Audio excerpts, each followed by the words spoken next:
Bonjour à tous, bienvenue dans un nouvel épisode des Tout Podcasts. Et pour cette émission spéciale, on va faire une petite rétrospective de 2024. Et pour l'occasion, j'ai non pas un, mais deux invités spéciaux. À ma droite, il y a l'homme qu'on appelle Kiza. Avec sa chanson C'est qui? C'est Kiza. C'est qui? C'est Kiza. C'est qui? C'est Kiza. C'est qui? C'est Kiza. C'est qui? C'est Kiza. Et l'homme panafricain Kiza. Et à ma gauche, on a l'homme que vous avez rencontré lors du premier épisode d'N2 Podcast. Celui qu'on appelle le coparent de Ejo. C'est ça qu'on dit, non? C'est la blague, non, le coparent, non. Le coparent de Ejo, non, les coparents. C'est ça. Ça colle à la description. Ah, tu vois, nul autre que monsieur Walter Rama. Yes. On est là. Alors, Walter, comment tu vas? En tout cas, moi, je vais bien. Là, il fait froid, mais ça va. On vit. Vous voyez, on souffre en Europe, hein, mais c'est pas grave. On vit. Mais attends, ça arrive. Mais non, quand même, t'as eu une petite chanson, tu vois. On m'a présenté, mais après, on m'a skip. De toute façon, je sais. Mais c'est le coparent, vraiment, on rend les honneurs, et puis bon, on va arriver. On m'invite au podcast que pour faire la promo des jeux. Je sais déjà. Écoute. Mais, monsieur Kiza, oui. On t'écoute, comment vas-tu? Ah, je vais très bien, écoutez, très content d'être là, avec des visages très amicaux. Mm-hmm. Donc c'est cool. Et quelle nouvelle un peu dans vos vies là? Parce que je pense que moi, bon, les gens ils sont fatigués de m'entendre. Hein. Ils m'entendent à chaque épisode, mais vous, ils ne vous connaissent pas. Présentez-vous un peu plus quand même. Qui êtes-vous? Un petit background. Écoute, je vais commencer. Ouais. Moi, du coup, là, je viens de terminer ma formation académique en histoire. Hey! Yes. On est là. Et c'est Walter. C'est qui? C'est Walter. C'est qui? C'est Walter. C'est qui? C'est Walter. Hey! Yes sir. Mais du coup, ouais, voilà. Donc, je viens de terminer ma formation académique en histoire. Et puis après, voilà, c'est histoire aussi sciences politiques. C'est mes deux passions académiques. Puis sinon, voilà, Ejo.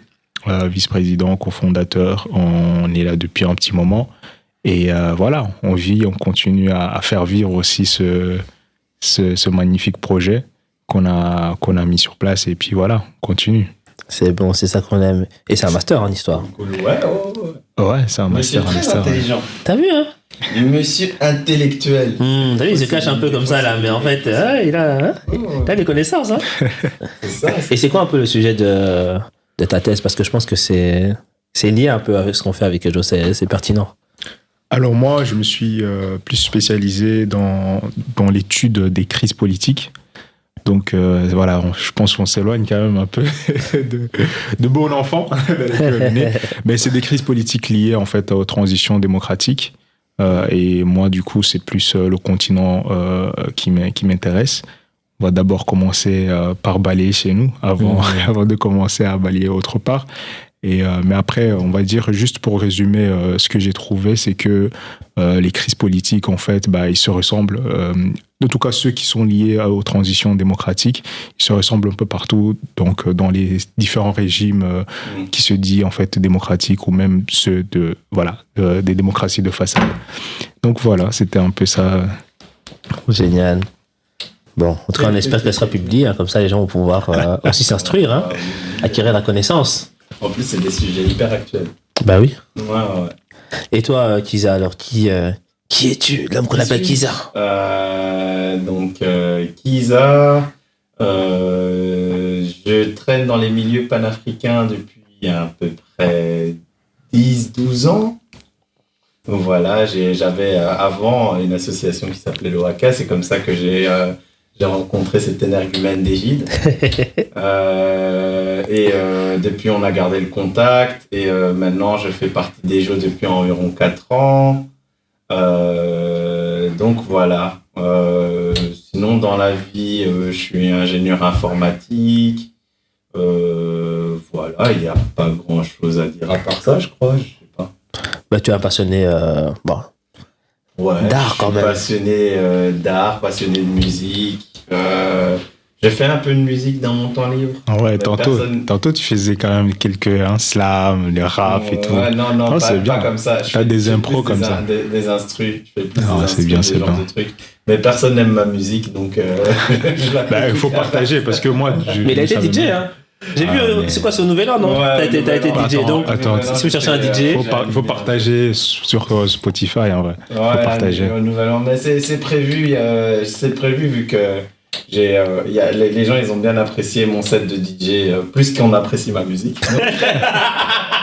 Donc, et tu te bases sur quoi même? Mais je fais écouter aux gens, ils me font oui c'est bien, mais ils veulent pas réécouter. Alors moi je sais que c'est pas bien. Le peuple est mauvais. Donc moi je sais que c'est pas bien. Ils veulent juste pas. Ils veulent m'épargner. Ils prennent trop en compte mon état d'âme. Donc... Mais persévère. Oui. Tu sais ce qu'on dit, non? D'abord il faut échouer suffisamment longtemps pour après réussir. Tout à fait. Non, mais petit à petit, step by step. Dernièrement il y a. Ou t'as pas trouvé le public, c'est ça le problème. Ouais, c'est peut-être tu suis de mauvaises personnes, c'est ça le problème. Tu crées, il faut juste créer, tu fais vivre ton art et c'est bon. Ouais, c'est peut-être ça. On verra là où ça mène. 2025, ça fait partie des objectifs. Mais voilà, donc... Très bien. Yes, Cisa. Et comme vous l'avez entendu avec sa chanson, c'est aussi un ambianceur chez Ejo. Ouais. Ah oui, t'es comme celui qui met l'ambiance. Hein. Toujours le soleil quand t'arrives. Je te jure, dès qu'ils arrivent, les enfants... J'ai besoin de co-ambianceur aussi, hein. Sans vous ça marche pas les gars. Hein, moi je suis. Moi aussi. Moi je suis le papa pour dire hé attendez, non, laisse. On s'en aille, on s'amuse, laisse-nous tranquille. Non, en tout cas ça fait plaisir les gars de vous avoir ici dans le podcast. C'était important parce que cette émission ça va être un peu une rétrospective de l'année 2024 parce que mine de rien 2024 il s'est passé énormément de choses pour Ejo. Il y a eu... on aura le temps d'en discuter. En tout cas, il s'est passé énormément de choses durant cette année. Et on tenait, en tout cas, parce qu'on avait des discussions justement entre nous sur l'année, comment elle s'est passée, qu'est-ce qu'on a vécu, quels sont les changements qu'il y a pu y avoir. Et on s'est dit, en fait, ça pourrait être intéressant de pouvoir faire profiter les auditeurs justement de tout cela, aller un peu dans les coulisses parce que c'est vrai que souvent quand nous on va communiquer avec Ejo, voilà, on a un plan marketing, on a vraiment des images qu'on veut vous montrer, on promeut des événements, mais les gens vous n'avez pas forcément l'occasion d'aller en coulisses, en backstage, de voir à quoi ça ressemble. Et puis même l'année dernière on avait fait une pause quand même, en espérant qu'il y avait quand même eu, voilà, depuis le commencement en 2021, il y a beaucoup de choses qui avaient été mises en place, des heures et des heures de réunions, des dizaines d'activités préparées, des fiches d'activités, enfin, énormément d'enfants rencontrés, de choses qui ont été vécues. Et c'est vrai que c'était quand même assez fatigant. Il y avait quand même le besoin, je pense, à un moment donné, de pouvoir faire une pause. Mais c'est vrai qu'on n'a pas expliqué forcément en détail les raisons de cette pause, qu'est-ce qu'on a fait durant cette pause, parce qu'on a quand même continué à travailler, parce que les gens nous ont vu, oui c'est ça, parce que les gens nous ont quand même vu aller au Gabon, à Libreville, ils se sont dit mais c'est ça. Donc voilà, on tenait à avoir ce petit épisode donc de rétrospective de l'année 2024 et après aussi pouvoir présenter un peu l'année 2025 justement pour démarrer avec les auditeurs. Déjà vous vous rendez compte que là cet épisode là il va être enregistré. On va pouvoir le retrouver sur notre chaîne YouTube. Donc déjà, on a une chaîne YouTube. Ça progresse. Oh. On est dans les locaux de Mara FM. Mais c'est vrai, on n'a pas rendu hommage à Mara FM. Excusez-nous, big up à Mara FM qui nous accueille ici. Merci. Donc une radio de culture. Voilà, une radio de culture africaine ici en Belgique. Et de gens bien. Et de gens très très bien. Vraiment très très bien. Surtout l'aîné Moïse Esso. C'est là qu'on appelle Moïse Esso. Commande. Je voulais pas dire son nom. Et Yves Le Donou. Il faut que le peuple sache. Yves Le Donou. Tous les camarades de Maradel. C'est qui? C'est Moïse. C'est qui? C'est Moïse. C'est qui? Vous ne le voyez pas là, mais c'était à la télé, pardon.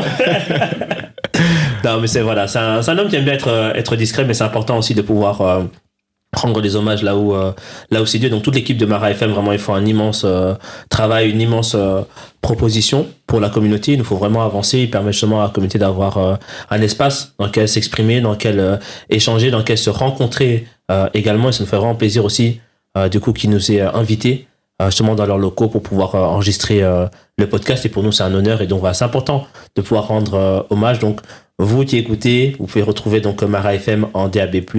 N'hésitez pas, suivez-les. Et puis même, on m'a dit également que s'il y a des personnes qui sont intéressées, parce qu'il y a quand même pas mal d'émissions qui sont encore disponibles, il y a possibilité aussi de pouvoir rajouter à la programmation qui existe, de faire grandir l'équipe. Donc tous ceux qui sont intéressés, vraiment, n'hésitez pas, venez lancer le projet. On vous parlera d'une émission justement qu'avec Ejo, on va pouvoir porter durant cette année. Ce sera l'occasion aussi pour vous, éventuellement, si vous avez envie de passer à la radio et d'avoir un espace vraiment pour s'exprimer, de pouvoir le faire. Parce que c'est vrai quand même que c'est rare en tant qu'Africain d'avoir des espaces qui sont totalement à nous. En tout cas, en Belgique, Tout à fait. totalement à nous. On a la liberté d'aborder les thématiques qui nous intéressent, de parler du continent, de faire le lien entre la diaspora et le continent, de pouvoir aussi se faire connaître du public belge qui connaît pas toujours justement les réalités des différentes communautés africaines. Donc pour avoir cet échange-là et cette plateforme-là, c'est vraiment quelque chose qui est extrêmement important. Et donc on a eu vraiment à soutenir tout le monde, vraiment que tout le monde puisse soutenir cette initiative. Si je pouvais diffuser ma mauvaise musique dans les ondes, ce serait bien. On en parlera après. Il va te prendre au mot, il va te mettre à 2h du matin là. Dans les heures sombres là, de la nuit là, le gars. T'as vu, c'est passé hein. Ouais. Ah bon, on sait jamais, peut-être que c'est à ton public hein. Ouais, c'est... À 2h du matin. c'est pour le sommeil. C'est de l'électro, ça. Donc ça, Oui. C'est doux ou bien c'est... Les gens qui sont encore debout. Ah ouais, ça peut se faire. C'est vrai qu'il nous faudra un petit extrait hein, quand même. Après, là, Jingle des jeux. Jingle des jeux. On va rajouter ça, Écoute, l'équipe de montage. On va rajouter une petite chanson là. Éditeur. Tu vas me donner les contacts. Y a pas de souci. On va s'organiser, on va faire le test. Chaque épisode maintenant des Tout Podcast, on mettra un extrait de ta musique pour voir. Faut pas déconner. Non, mais voilà, une fois que ça c'est dit, peut-être rétrospective d'année 2024, peut-être commencer par, en fait, vous, personnellement, comment est-ce que vous avez vécu cette année 2024, vraiment de manière globale. On aura l'occasion d'aller un peu étape par étape, mais vraiment là, on est déjà rentré un peu dans 2025, mais qu'est-ce que vous retenez de l'année 2024, que ce soit au niveau personnel, mais aussi au niveau de Ejo? On va commencer par le même à droite, qu'on appelle Kisa. Ah, ok. Donc moi, l'année 2024, c'était une année quand même intéressante. Hein. J'ai commencé à faire Non, bon, on va parler du point de vue professionnel privé avant de parler du point de vue Ejo. J'ai commencé à faire mon permis. Maintenant, je sais conduire, mais j'ai toujours pas mon permis, mais ça arrive. Ça va. Mais bravo. Non, il faut. J'ai point de vue professionnel, j'ai réussi à me faire promouvoir, donc c'était cool aussi. Point de vue, j'ai aussi réussi à avoir une offre pour une maison. Ça, c'est les accomplissements. Et honnêtement, c'était une bonne année de manière générale. Il y a eu 2 ou 3 moments durs, mais de manière générale, franchement, 2024, c'était vraiment une année plutôt pas mal. C'est génial ça. Génial, mais en tout cas, bravo. Il faut pas minimiser, hein, parce que toute réussite, toi, te rapproche de tes objectifs. Donc en vrai, il n'y avait pas besoin d'avoir des trucs. Non, ce que tu as fait là, franchement, tu peux être fier du travail que tu as accompli. C'est une brique sur les autres années qui arrivent. J'aurais voulu accomplir plus, bien sûr, mais franchement, il y a beaucoup de choses sur lesquelles j'ai bien avancé, là où je voulais avancer. Et il y a certaines choses sur lesquelles j'ai pas trop avancé, mais voilà, c'est la vie. Hein. On fait 10 000 bonnes résolutions. Si on en réussit une, c'est déjà bien. Exactement. Voilà. Chaque chose a son temps. Exactement. Voilà. Et toi donc, Walter, année 2024? Écoutez, c'était une année plutôt, on va dire, avec beaucoup de challenges. J'ai dû hardship, en français, vous allez m'aider. Mais du coup, avec ce hardship, ça m'a, on va dire, j'ai pu grandir sur plusieurs aspects et ça m'a permis en fait ça m'a poussé dans mes retranchements. Là, je parle du point de vue académique parce que c'est là où j'étais plus présent. D'ailleurs, j'avais disparu des jeux. Ouais, c'est ça. Il est parti acheter le lait, il n'est pas revenu. Il a mis le temps pour revenir. Ouais, c'est ça. Papa Outé, c'est ça. J'avais pas allé jusque-là quand même, mais voilà. On savait où mais tu n'étais pas là. T'es pas là, mais t'es où? À l'aise. Mais non, mais. Quelque part. Mais c'est ça.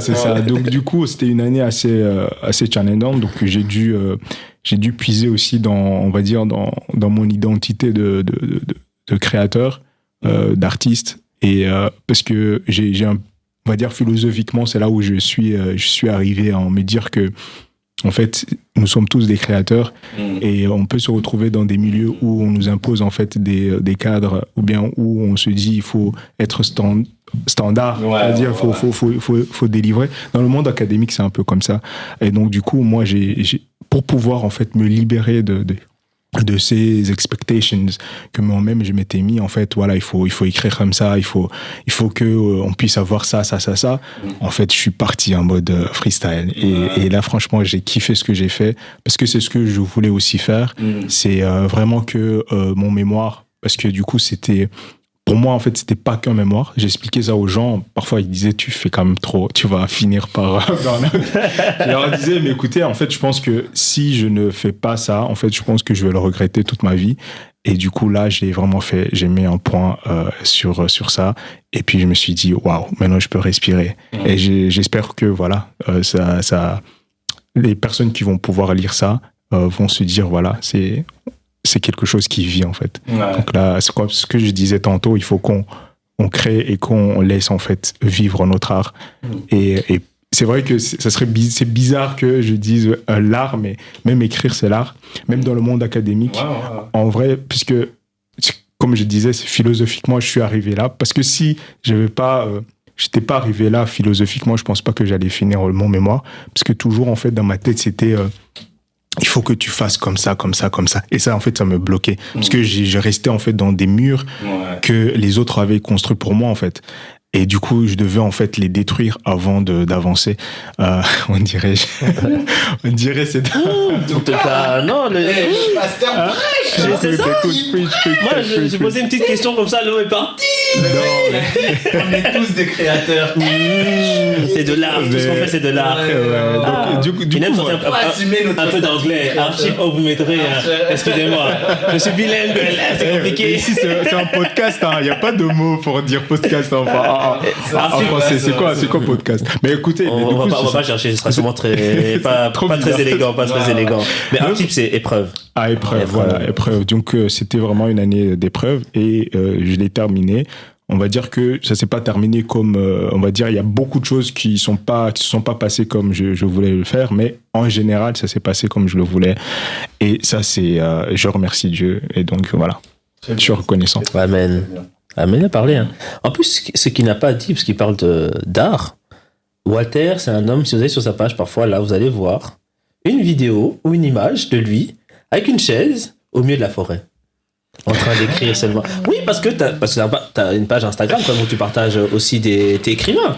Tout à fait. Tu es écrivain, t'as de lettres. Tout à fait. Ben oui. Ouais, donc, parce que ça, il l'a pas dit au début. Hein. Là, quand il s'est présenté, il a pas dit ça. En fait, c'est ça. Est-ce que du coup, on se présente, on donne tout le CV ou... Non, mais ça, c'est important. Tu parles d'art. Moi, je pensais que t'allais citer quand même. Je crois que t'allais citer ça, tu vois, vu que tu parles d'art. On peut citer toutes les identités, parce que c'est vrai que cette année aussi, je me suis rendu compte qu'il y a beaucoup d'identités. Bon, voilà, ça c'est mon autre identité qui m'appelle. La meilleure moitié. La meilleure moitié de son identité. Mais du coup, c'est ce que je disais en fait, c'est que je me suis rendu compte que il y a beaucoup d'identités, mes identités que j'ai laissées de côté pour pouvoir me concentrer sur l'identité d'étudiant ou bien de voilà, académique, etc. Walter qui fait l'histoire, etc. Et je me suis rendu compte que du coup, en fait, on fait des choix. Parfois, on peut pas avancer sur toutes les identités. En tout cas, moi, c'est quelque chose que je veux arriver à faire parce que c'est vraiment les gens qui arrivent à faire ça, ils arrivent en fait à vivre d'une manière heureuse, on va dire. Ils sont hyper heureux dans leur vie. Et je trouve que du coup, je me suis rendu compte que j'avais délaissé certaines identités, comme du coup l'identité d'écrivain, l'identité de parce que je suis quelqu'un aussi qui aime la nature, qui aime aller rechercher ces connexions-là. Et c'est quelque chose que j'avais délaissé. Et je pense que j'ai senti, en fait, ces déséquilibres-là parce que je pense qu'on vit dans un ère où on pousse vraiment à la productivité. Et sans vous mentir, ça m'a pris. Mais je pense que peut-être je devais passer par là pour pouvoir comprendre certaines choses, en fait. Et donc, du coup, donc l'identité, j'avais l'identité académique, historien, je peux dire, Sciences Po aussi, donc politologue. Et donc, du coup, il y a ça, et puis après, donc, il y a écrivain, et puis je dessine également. Il y a également le fait que voilà, j'aime beaucoup la musique et aussi je pense que sur ma page voilà, vous allez un peu découvrir aussi ce côté où j'aime partager en fait on va dire, les personnes qui m'inspirent chaque jour. Donc, il y a une page qui s'appelle Sunny Day, mais je pense que je ne l'ai pas alimentée depuis 2023, je pense. Donc, pour vous dire que cette identité-là, elle me manque. Donc, voilà, prochainement, je pense que je vais le réinvestir. Je pense qu'il est temps. Okay. Voilà. Non, vas-y, parce que moi, chaque fois que j'étais sur Instagram, je scrollais comme ça, là. Je vois Sunny Day, je m'arrêtais, je me dis, Puis je lis seulement, j'ai dit, ça c'est profond. J'ai dit, attends 2 secondes, il faut que je m'asseye pour bien. Faut que je relise pour comprendre ce qu'il a écrit là. Non, franchement, c'était quelque chose Merci beaucoup. qui aidait beaucoup. Et même justement, chez les gens, on met souvent en avant justement la question d'identité, mais aussi la singularité.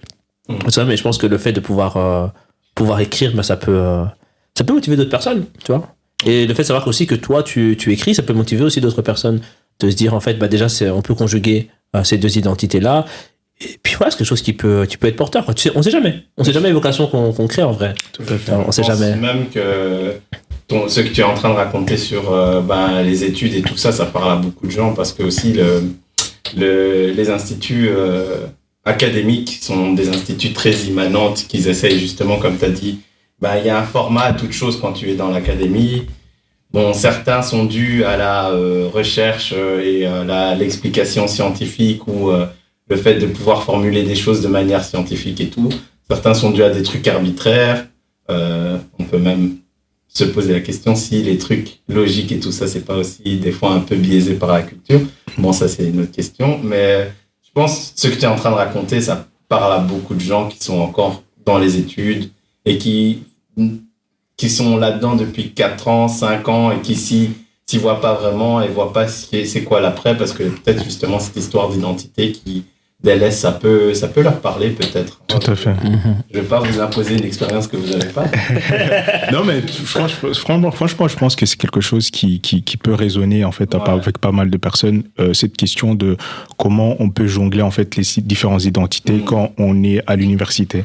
Donc, c'est-à-dire que moi, j'ai dû du coup approcher l'identité de créateur, d'artiste avec cette identité académique. Parce que chaque fois, en fait, vu que je les avais séparés, j'arrivais pas à avancer. Donc, l'idée de vraiment tout mettre ensemble et d'être authentique, l'identité, du coup, cette authenticité, ça m'a permis d'avancer. Donc, il faut... C'est un épisode de podcast. Il faut y aller. Mais écoute, franchement, rien que ça. Non, on reviendra. Mais c'est... Attends, je vais prendre note. Donc, épisode authenticité. Monsieur Walter. Yes, sir. En tout cas, j'ai beaucoup à partager. Mais ça, c'est... Heureux, on est heureux que tu puisses te partager. Et franchement, heureux que tu aies pu te trouver. Je pense que c'est ça surtout aussi qui est important, c'est que tu as pu te trouver durant cette année. Tu as pu quelque chose qui te ressemble et dont tu es fier. Et je pense qu'en vrai, dans la vie, c'est surtout ça le plus important. C'est que toi-même, tu tires de la fierté de ce que tu fais. À la fin de la journée, même si les gens ils peuvent en penser ce qu'ils veulent, si toi, tu es fier de ce que tu fais, de ce que tu as accompli et que tu es aligné avec toi-même, en vrai, c'est le principal. C'est vraiment le principal. Du coup, toi, ton année 2024 mon année 2024, elle a été... je pense que le mot de cette année 2024, c'est vraiment contraste. Parce que tu parlais de différentes identités, différentes casquettes. J'ai l'impression d'avoir vécu plusieurs vies en parallèle durant cette année 2024. Parce qu'en 2024, autant, par exemple, au niveau professionnel, il n'y a pas grand-chose qui a bougé. Peut-être, ce que ça a fait, c'est que durant cette année, j'ai vraiment commencé à prendre mes aises dans mon rôle, dans mon travail, et surtout dans mon rôle de professeur de natation ou d'aquagym ou d'aquabac, où je l'ai vraiment senti que là, maintenant, j'étais en confiance. Où je pouvais me permettre d'avoir des séances où j'avais ma trame directive, mais je pouvais modeler dedans parce que maintenant, les chansons, je les connais, les exercices, je les connais, j'ai acquis de l'expérience, le public, je le connais. Et donc, je peux beaucoup plus facilement, justement, improviser, m'adapter, me dire, mais en fait, là, quelque chose que j'avais prévu dans ma séance, tel enchaînement, mais je sens le mood des personnes en face de moi et je devrais faire plutôt autre chose. Tu vois. Et donc là, j'ai vraiment pris beaucoup plus d'assurance durant cette année. L'autre casquette que j'ai, forcément, c'est au niveau de EJO, être un des responsables de EJO. Et c'est vrai que cette année, ça a été une année où il y a eu beaucoup de remises en question durant cette année. Parce que justement, comme tu étais pas mal occupé justement avec tes études, t'avais besoin d'espace et on t'a donné cet espace-là. Merci pour pouvoir, beaucoup. Franchement, les gars, merci beaucoup. Franchement, ça, c'est quelque chose que je dois vous dire. Merci. Faudra me payer. Vraiment. Je sais pas comment je vais vous remercier, mais en tout cas. C'est ça la famille. C'est ça la famille. Si vous voulez rejoindre vraiment ici, ces gens-là, c'est juste des gens en or. Avec plaisir. Écoute, t'en avais besoin. En vrai, t'en avais besoin et c'était important en tout cas pour nous et en particulier pour moi, parce que du coup, avec moi, t'en as parlé en premier. Ça a toujours été important pour moi au sein de EJO que tout le monde s'y retrouve, que tout le monde soit là parce qu'il a envie d'être là et parce que vraiment qu'on soit entier en fait dedans. Et en même temps que vu qu'on est une structure éducative qui vise à faire grandir les jeunes qu'on accueille, je pense qu'en fait les premiers jeunes qu'on accueille c'est nous-mêmes. Et donc il faut que nous aussi on puisse grandir. Et j'avais jamais en tout cas eu cette envie et dans l'équipe c'est totalement partagé. Et ça où je suis content justement parce on se retrouve dans cet état d'esprit-là où on ne veut jamais freiner l'un d'entre nous dans sa progression personnelle. Et si tu as besoin d'espace à un moment donné pour te concentrer, en fait, on peut le comprendre. Et surtout parce que aussi, chacun d'entre nous, à un moment donné ou à un autre, on a, comment dire, les questionnements que tu avais et le besoin à un moment donné de souffler, c'est un besoin qu'on a tous identifié et qu'on a tous partagé aussi au fil des années depuis qu'on est chez EJO. Et donc, je pense qu'on est conscient de cela et on se rend compte aussi du travail, de l'énergie que ça prend d'être chez EJO et de la difficulté de pouvoir jongler ça avec d'autres activités, d'autres projets et notre vie privée. Donc, quand tu as dit que tu avais besoin d'espace, on ne s'est même pas concerté entre nous. C'était, prends.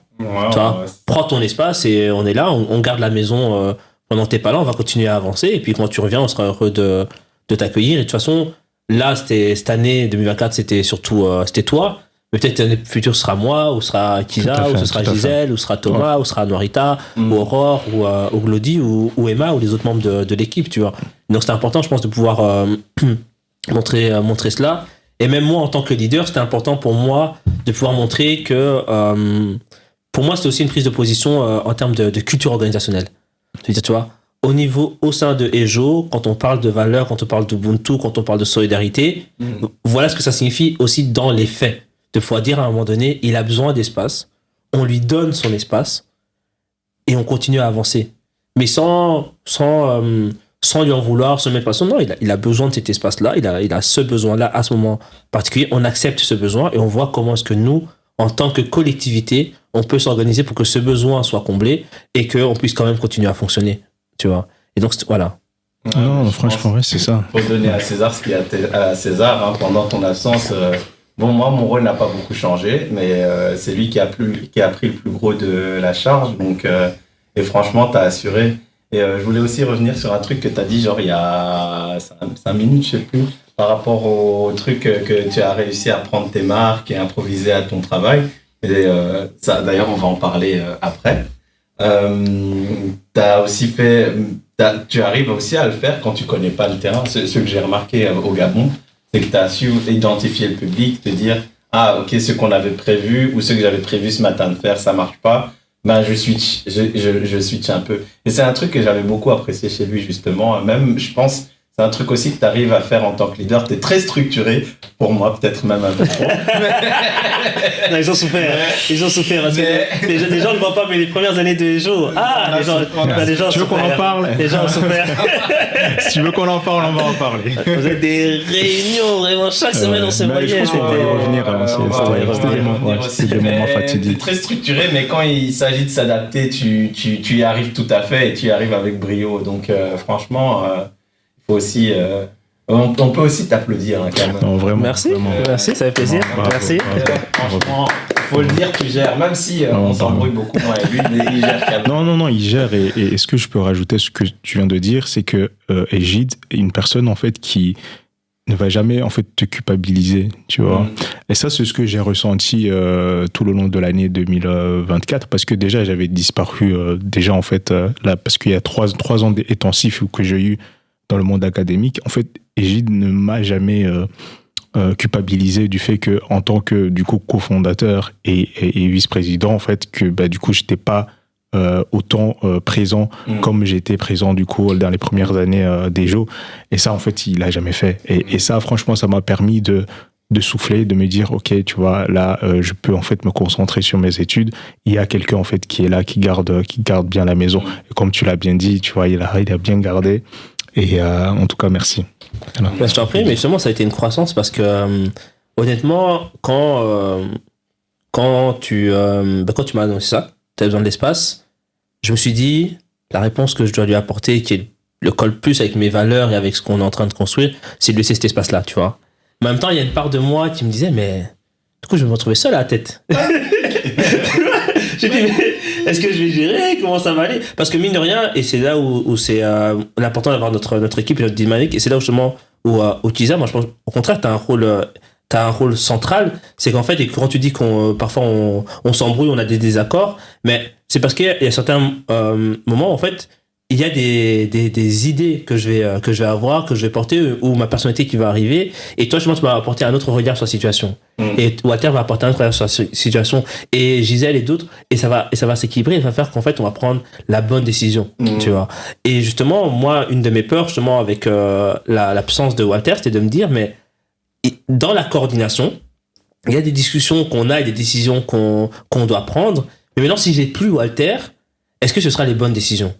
Parce que ce que j'ai appris de mes premières années, justement, au sein d'Ejo, autant en tant que leader, c'est qu'en fait, j'ai cette tendance à vouloir être assez obtus, à être très convaincu de mes idées, d'avoir raison de la manière de faire, la manière dont les choses doivent se passer, parfois au détriment de l'équipe, ou sans tenir compte forcément des personnalités ou des besoins de tout le monde au sein de l'équipe, et sans que ce soit forcément adapté à tout le monde, ce qui peut rendre difficile le fait d'adhérer, mais qui peut aussi en fait faire qu'on va peut-être faire des grandes choses, mais les gens vont mal le vivre. Et donc, il y a certains moments où Walter pourra, on va pas discuter ici parce que c'est entre nous, mais à certains moments où il y a des décisions que je voulais prendre, il m'a dit, t'es un peu radical. T'es un peu radical. Réfléchissez à deux fois. Vois ça plutôt sous cet angle-là, différemment. Des moments où c'est toi qui as fait ça, des moments où c'est avec Gisèle que j'ai eu ça, à Narita ou Aurore. Et, mais là, avec justement les activités qui se lançaient, avec aussi une volonté justement de laisser plus de place aux autres membres de l'équipe, notamment avec toi qui es devenu du coup responsable des Guigilabé. Il y avait, du coup, comme moi, j'étais moins... Tu peux expliquer un peu les Guigilabé, oui, pardon. c'est quoi? Donc, les Guigilabé, c'est la section des 7-12 ans qu'on a chez... des 9-12 ans, pardon. Des 9-12 ans qu'on a chez Ejo, mais qu'on a élargi à 7-12 ans avec les retours qu'on a eu du public. Et donc, Guigilabé veut dire camarade de classe, tout simplement c'est un peu en Wolof. C'est en Wolof. C'est en Wolof, voilà. Ouais. En Wolof. Et donc... avec toi qui prenais cette place-là, moi qui me rendais compte aussi que au niveau administratif, de direction, il y avait quand même pas mal de décisions qui ont dû être prises l'année dernière sur l'orientation de Ejo, sur la pause qu'on a prise justement, et ça me permet sûrement d'enchaîner, mais la pause qu'on a prise, qu'on a décidé de prendre fin 2023, c'est une décision qui était importante. Et c'est, je pense, une des dernières décisions où Walter et moi, on a pris la décision à deux de faire cette pause-là, bien sûr, pas avec toute l'équipe, hein. À un moment donné, il fallait prendre la décision. Et donc, on s'est dit, mais en fait, on doit faire une pause avec les membres du CA pour reposer l'équipe. Parce qu'on se rend compte aussi que la manière dont on fonctionne jusqu'à présent commence à atteindre ses limites et qu'il y a une nécessité, du coup, en tant qu'organisation, de pouvoir se renouveler. Pour rester pertinent, pour que les jeunes qui viennent puissent toujours s'amuser, mais aussi de trouver un modèle, parce qu'on s'est rendu compte aussi quand on avait fait les comptes, qu'en fait, au niveau pour assurer la continuation de Ejo dans les années à venir, il fallait qu'on arrive à avoir une structure économique au sein de Ejo qui soit viable. Et faire en sorte en fait, que les activités puissent s'autofinancer, qu'on ait des fonds de roulement qui permettent d'acheter du matériel, de faire des activités de plus en plus qualitatives, de faire des excursions. Enfin, il y avait énormément de choses qui rentraient en compte. Il y avait un besoin vraiment de se structurer, surtout sur les fondations vraiment de Ejo. Donc, au niveau de l'équipe, au niveau de la méthode, au niveau du programme et au niveau économique. Et de trouver quelque chose qui permettait d'agencer tous ces éléments ensemble. Parce que là où nous, on veut aller, c'est à un moment donné d'avoir un centre éducatif pleinement fonctionnel, qui accueille des jeunes toute l'année, mais donc qui a besoin d'avoir aussi à un moment donné du personnel qui est payé, qui est compétent, qui est là et qui a des outils, qui est dans les bonnes conditions. Parce qu'on ne va pas accueillir nos jeunes n'importe comment non plus. Surtout dans un pays où... 4 mois sur l'année, voire 5 mois sur l'année, il fait très froid. Tu vois. Et donc, on se rendait compte qu'en fait, ce qu'on avait il y avait une nécessité de grandir et de se professionnaliser, U24. Et donc, on a pris cette décision-là, du coup, tous ensemble. on avait beaucoup discuté avec Walter. Mais après, maintenant, dans l'opérationnalisation et dans qu'est-ce qui va suivre cette décision là, mais en fait, je vais me retrouver tout seul. Est-ce que je vais gérer? Est-ce que je vais arriver aussi à ce que j'ai dû apprendre du coup cette année également, c'est entre guillemets à avoir la voix de Walter dans ma tête sans qu'il soit là. Tu vois, de me dire qu'est-ce qu'il me dirait s'il était là, qu'est-ce qu'il me dirait, tu vois, parce qu'à certains moments il y a des décisions que je vais prendre, des prises de parole, tu vois. Un énergumène aussi unique, est-ce que tu es y arriver? Je pense avoir plus ou moins réussi. T'as cerné le personnage. Je pense avoir plus ou moins. Tu m'as cluné ou quoi? Je pense avoir plus ou moins réussi. Je relisais certains de ses messages. Tu vois, j'ai dit ok. Il a demandé à ChatGPT, comporte-toi comme Walter Rama. Voici nos discussions. Tu comprends qui il est. Mais voilà, donc il y avait vraiment cette question que je me posais. Après, je me suis dit aussi, en fait, c'est vrai que tu vas prendre un peu tes distances, mais Kisa est toujours là, Thomas est toujours là, et en fait c'est vrai que du coup 2024 c'était surtout en fait nos trois qui étions là, et Gisèle aussi, même si Gisèle a pris un peu plus de retrait, du coup c'est surtout nos trois. Je me suis dit mais en vrai je pense qu'à trois ça peut quand même aller, tu vois, parce que mine de rien justement, vu qu'on avait pas mal de discussions, j'avais cette confiance en toi de me dire justement ok, Walter est pas là. Mais si quelqu'un doit me dire les choses ou me donner un avis, Kisa pourra le faire et il n'a pas peur de le faire. Et je sais qu'on a la relation qui fait que on peut se disputer, on peut à un moment donné hausser le ton, mais on va toujours arriver à s'entendre. Et parfois, toi et moi, parfois on discutait, en fait, on se rendait compte que l'autre ne comprenait pas ce qu'on voulait dire, ou on disait la même chose, mais totalement différemment, tu vois. Et donc il fallait des reformulations, des trucs, non, je comprends pas ça. Mais à la fin, on arrivait toujours à un consensus qui était là, tous les deux on se disait ok, c'est la bonne décision. Ouais, ça a été constructif. C'est ça le bémol que je voulais donner, parce que sinon le public ils vont croire qu'on se déteste. Non mais oui, on arrivait tout le temps à une conclusion, à un consensus constructif. Donc et même depuis je pense on y arrive toujours, hein, même si on peut ne pas être d'accord au début, mais on finit par avoir quelque chose de constructif qui sort, quoi. Ouais, je pense que c'est ça qu'il faut aussi highlight, tu vois, que le fait que même si du coup j'avais pris on va dire un step back et que j'étais pas là tout le temps, en fait dans la prise de décision, ce que j'ai remarqué c'est que Egide, tu revenais chaque fois vers moi et qu'on en discutait avant de prendre en fait une décision. Et ça franchement, je pense que oui, parce que parfois je suis en panique. Voilà. J'ai quand même sorti sa retraite. Je pense que c'est une qualité dans le sens où en fait parfois, même moi, je pense que ça, il y a moyen qu'il y allait y avoir des frustrations, tu vois, dans le sens où, voilà, en tout cas pour la ligne à prendre, etc. Et chaque fois, en fait, tu venais et puis on en discutait, etc. Et on en discutait ensemble. C'est pour faire un peu référence au consensus. Donc, en fait, il y avait toujours un consensus. Tu vois, donc ça, c'est l'émotion, pardonnez. Ça, c'est l'émotion. En fait, je vais juste vous expliquer un truc. Du coup, pour un peu expliquer ce qui arrive maintenant. En fait, hier soir, tu vois, j'étais là, je me suis dit, là, c'est une nouvelle année, il faut que je planifie, en fait, ma journée, tu vois. Et ce que je me suis rendu compte l'année passée, c'est que je suis une personne qui, quand même, travaille avec une certaine structure, planification, etc. Et que quand il n'y a pas ça, en fait, du coup, je suis déséquilibré, je me concentre plus sur une chose, et là, je crame ma tête, en fait. C'est-à-dire que je vais être vraiment comme les entrepreneurs qui vont vous dire, ouais, il faut pas dormir 4 heures, etc., tu vois. Et ça m'arrive, du coup, quand j'ai pas planifié les choses et que je dors pas assez, etc., etc. Du coup, là, je me suis dit, nouvelle année, avec des nouvelles résolutions, du coup, il faut que je retourne en arrière, parce qu'avant j'avais commencé à faire ça, il faut que je refasse en fait ça. Et du coup là j'ai mis des alarmes en fait à chaque fois pour me rappeler, ah maintenant en fait il faut que tu fasses ça, il faut que tu médites, il faut que tu écrives, hein, il faut que tu ça pour pouvoir me rappeler ça. Donc ce que vous êtes en train de vivre en fait, c'est un homme qui veut changer cette année. Ah, c'est bon ça. Voilà, c'est bon. C'est un premier pas. C'est bon. Comme dit Laetitia Mampaka, nouvelle année, nouvelle méthode. Yes sir. Voilà. Bah génial. Et je disais quoi encore? Ouais non donc, ouais, j'ai dû grandir.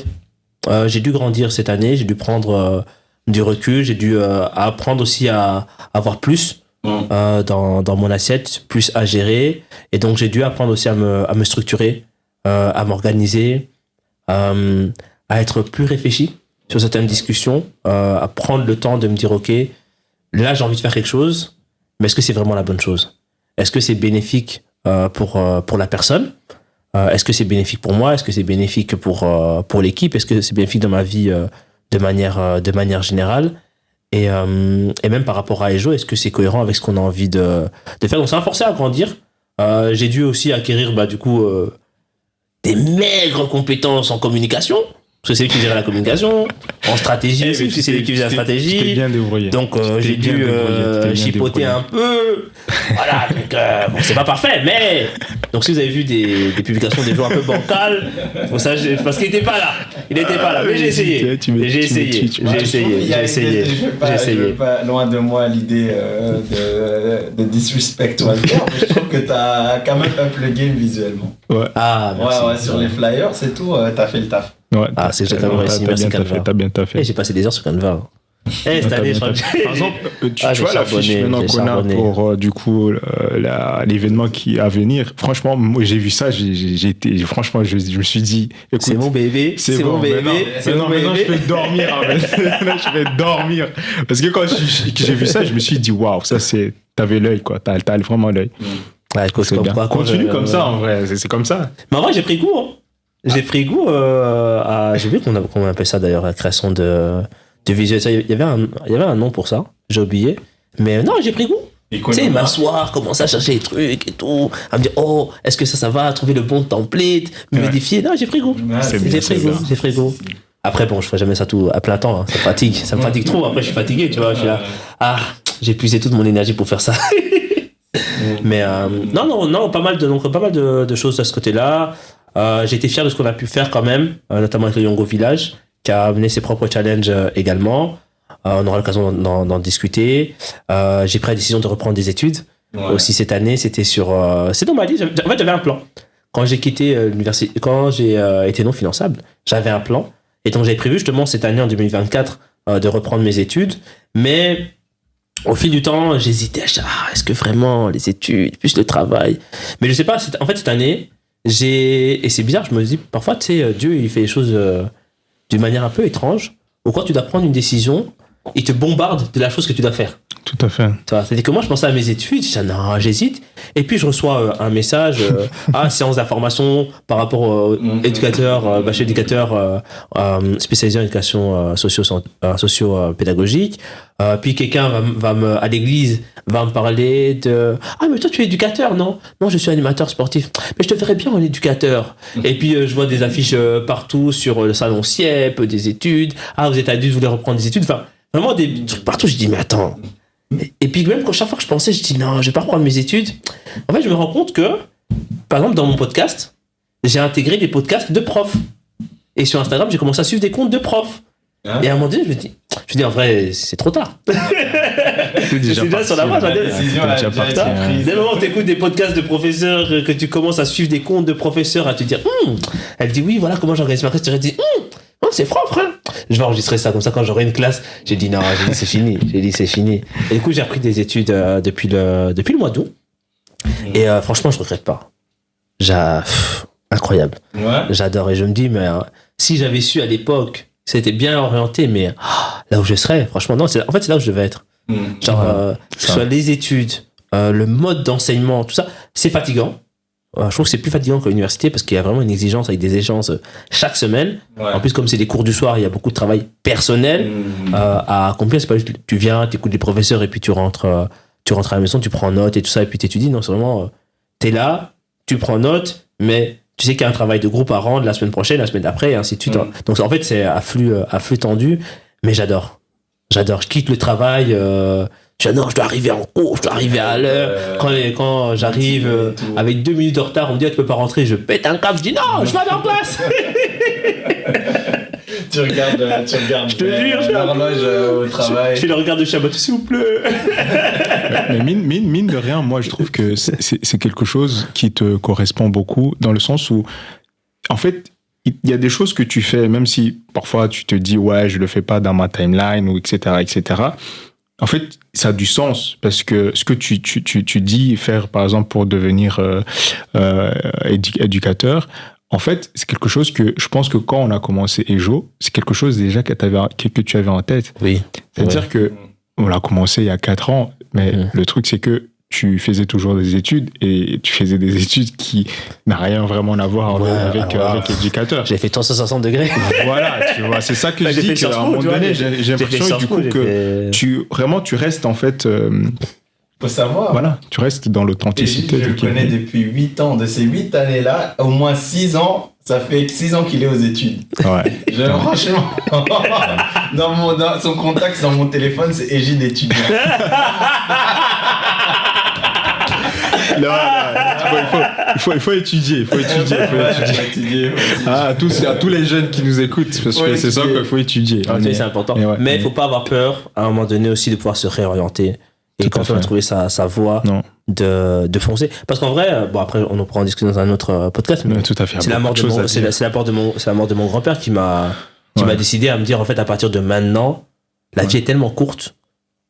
Et je suis en fait l'héritier aussi d'une famille et d'une lignée, et donc je dois vivre ma vie telle que je sens que je dois la vivre en fait. Tu vois, je dois laisser un héritage. Et à ce moment-là dans ma tête, c'est devenu clair que c'est là en fait où le projet de EJO était déjà en fait lancé, était déjà là. Je pense qu'on a terminé la première année d'activité avec EJO, parce que c'est quand ils avaient réouvert là, tu vois. On a terminé la première année d'activité avec EJO, et là je me suis dit non, en fait, il faut que ligne droite, tu vois. Et là quand c'est arrivé, j'ai dit non, à partir de maintenant, je prends le contrôle. Tu vois, à partir de maintenant, je prends le contrôle, je prends moi-même les décisions. Si je fais quelque chose, c'est moi qui ai décidé de le faire, et ça m'a pas quitté. J'ai été très intentionnel par rapport à ça. Et donc quand j'ai en fait, le fait d'être non finançable, moi je le dis toujours aux gens, ça a été une bénédiction pour moi. Ça a été une bénédiction parce qu'en fait, ça m'a forcé à m'arrêter. Parce que moi, j'ai continué à fuir en avant, en fait, tu vois. Mais là, c'est stop. C'est fini. Genre, pendant 5 ans, tu vas pas à l'université. C'est fini. Qu'est-ce que tu fais maintenant ? Qu'est-ce que tu fais maintenant ? Tu vas faire un job alimentaire ? Tu vas utiliser ton bachelier en sciences politiques ? Est-ce que tu vas faire valoriser un petit peu l'année et demie de master en RH que tu as faite, même si tu n'as pas terminé? Qu'est-ce que tu fais maintenant? Et à un moment donné, je me suis dit, mais en fait, quitte à devoir travailler, autant faire ce que j'aime. Et moi, je suis animateur, je veux être animateur. Tu vois. Et ça a payé. Et après, quand j'étais animateur, j'ai dit, OK, maintenant, je vais acquérir les compétences. Je vais lier ça avec EJO. Dans EJO, qu'est-ce que je veux faire aussi dans EJO? Parce que animateur, c'est essentiel. Mais moi, je savais que je voulais faire de l'accompagnement, vraiment, des jeunes. Je l'avais identifié. Et en fait, là, dès le moment où j'ai décidé de prendre le contrôle de ma vie et de faire vraiment ce que j'ai envie de faire, de me dire, je vais tenter le coup. Au pire, j'ai toujours un plan B. Au pire, j'ai mon bachelier, tu vois. Au pire, si ça échoue, j'ai mon bachelier. Si, parce que ma mère m'avait dit, mais tu dois travailler, éducateur et animateur, est-ce que ça paye et tout ça? Je dis non, donne-moi 1 mois. Si dans 1 mois, j'ai pas trouvé, c'est-à-dire que pendant 1 mois, je vais postuler que à des postes d'animateur. Mais si dans 1 mois, j'ai pas de job, il n'y a pas de souci. J'utiliserai mon bachelier d'éducateur de Sciences Po, tu vois. Ça a pris 7 jours pour trouver un job. Joe, il a dit non, mon petit, là, il est bien. J'ai trouvé un job. Et à partir de là, je t'ai lancé. Et j'ai dit, OK, maintenant j'ai ça. OK, je sais que je veux faire des études. J'avais le master en sciences d'éducation que je voulais faire, mais j'avais pas le courage de le faire à l'époque quand j'ai fini mon bachelier. Donc c'est pour ça que j'ai fait le master en RH en me disant, moi j'ai les compétences pour EJO, tu vois. Et plus tard, j'engagerai des gens qui ont fait le master en sciences d'éducation. Mais quand on m'a dit, écoute, dans tous les cas, là, ton cycle universitaire il est terminé. Je dis, bah c'est tout, moi je reviendrai, mais je reviendrai en master, tu vois. Et donc là, j'ai 5 années, c'est tout. Je vais prendre 3 de ces années-là pour faire le bachelier éducateur spécialisé. Et quand je serai de nouveau finançable, j'arrive en master en sciences d'éducation. Tu vois. Et là, c'est lancé, quoi. Et donc, il y a eu 2 ans où j'ai travaillé. Et puis, arrivé de quoi, 3e année, c'était 2024, où, dans mon plan, en tout cas, c'est là que je vais commencer mes études. Mais j'ai hésité et finalement, je t'ai dit, l'univers m'a envoyé des trucs. J'ai dit, arrête d'avoir peur. Arrête d'avoir peur et suis le plan, en fait. Suis le plan que t'avais fait. Et franchement, je ne regrette pas. Ça, c'est un masterclass, hein, après. C'est vrai. Est-ce qu'on partage? Morale de l'histoire, je vais garder Égide étudiant. En vrai, encore 5 ans. Ah ouais, là c'est des jours, là c'est parti. Ah là c'est parti. on va jamais arrêter d'apprendre. Par contre, je sais que mon master en sciences de l'éducation, je ne l'aurai pas ici, Ah, tu vas le faire où? sur le continent. Ah ouais? Moi, je veux me spécialiser dans les techniques éducatives du continent. Ah ouais? Je vais être un. Là, c'est une annonce, là. Oui, non, c'est une annonce. exclusive. Oui, non, je le déclare. Je le déclare, je le mets dans l'univers, je le déclare. Mon master en sciences d'éducation, je le ferai sur le continent. Moi, je vais être versé vraiment Si. dans comment est-ce que nous, en tant qu'afro-descendants, comment nos civilisations, nos peuples ont pensé la question de l'éducation et pouvoir arriver à ce qu'on ait un modèle éducatif qui soit basé sur nous-mêmes, mais qui soit adapté aussi aux sociétés du 21e siècle, tu vois, pour nos jeunes. Et ça sera la trame pour EJO. Donc, à partir de maintenant, c'est tout recentré sur EJO, quoi. Ouais. Bon, on a fait une très grosse... Mais je pense que c'était important. C'était vraiment développement personnel à fond. Ouais, Je pense que du coup, c'est important, c'est important. Parce que c'est le centre. Mais là, on va arriver du coup à EJO, parce qu'on a quand même abordé en filigrane. Mais sur l'année 2024, donc j'ai un petit historique. Donc 2023, on prend la décision donc de faire une pause pendant un certain temps. On se rend compte que en fait, nous on est tous fatigués, parce que ça aussi les gens doivent savoir, c'est qu'en fait EJO c'est 6 personnes.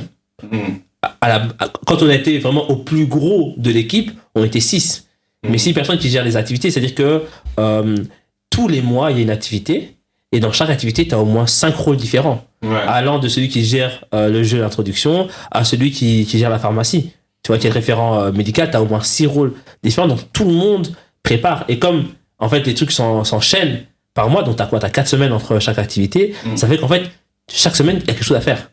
Chaque semaine, il y a quelque chose à faire. Il y a des fiches d'activité à remplir. Il faut penser le décorum. Il faut trouver le lieu. Il faut faire la communication. Il faut faire le contact avec les parents. Pendant un temps aussi, on amenait certains des enfants jusqu'au lieu d'activité et on les ramenait. Je me souviens, moi, par exemple, j'amenais justement les enfants de mes voisins à Alost, quand j'amenais mes frères et sœurs aussi en activité. Donc, c'est-à-dire que même quand il y a activité, si elle commence à 14h30, toi, tu es là dès 13h ou 13h30.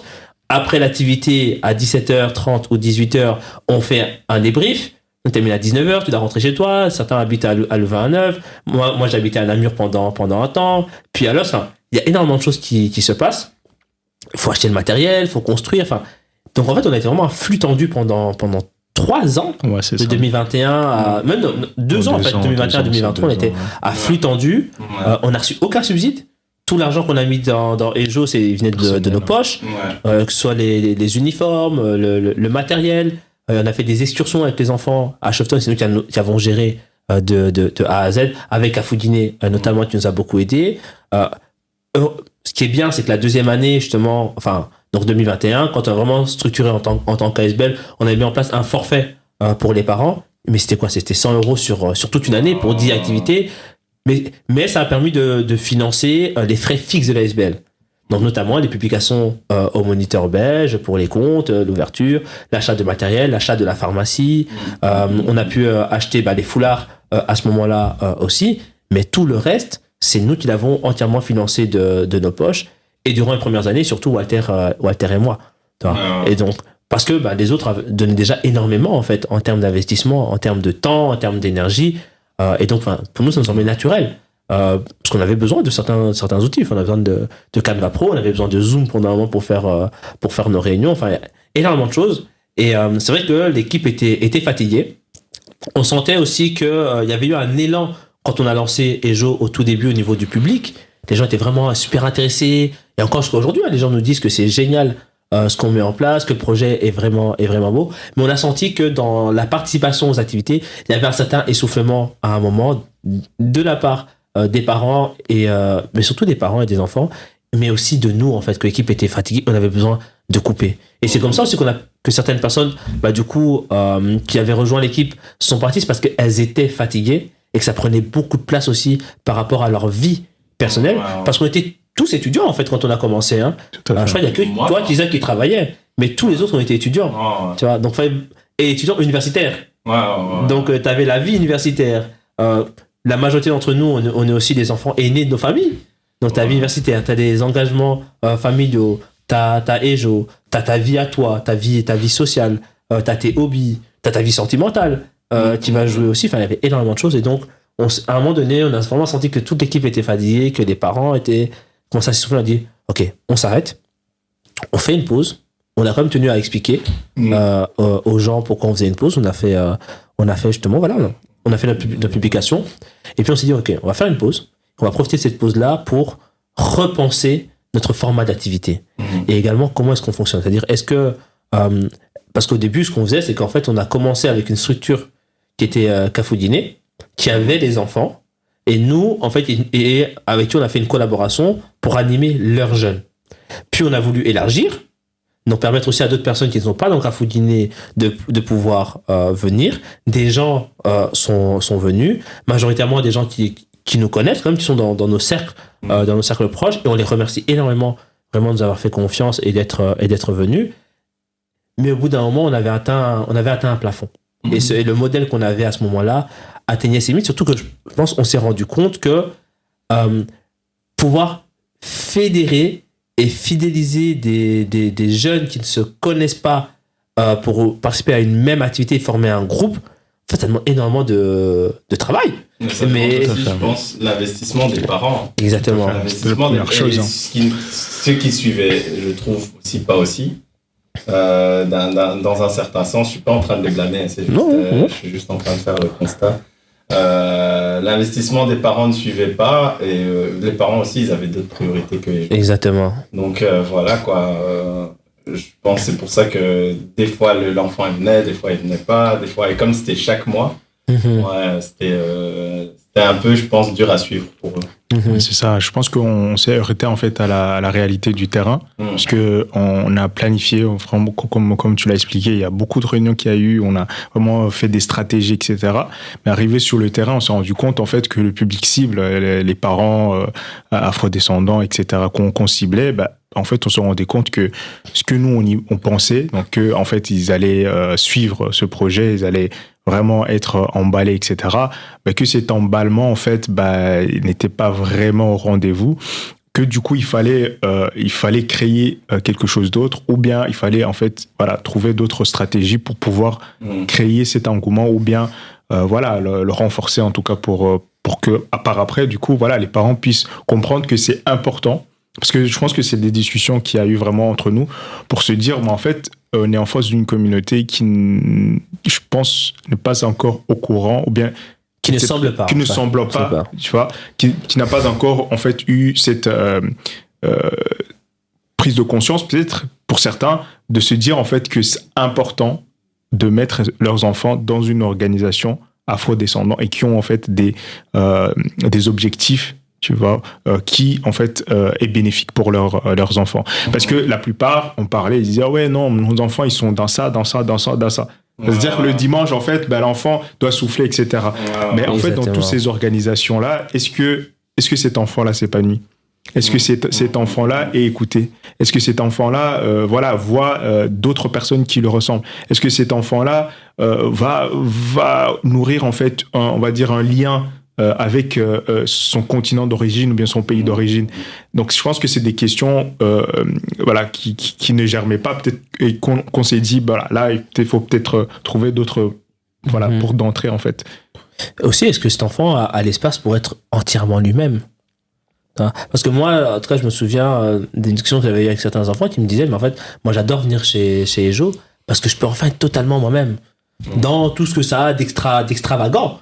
Et en fait, je rencontre des gens qui ne me jugent pas et ils sont extravagants avec moi. Tu vois ? Je pense que c'est un truc aussi qu'on a réussi à apporter au Gabon.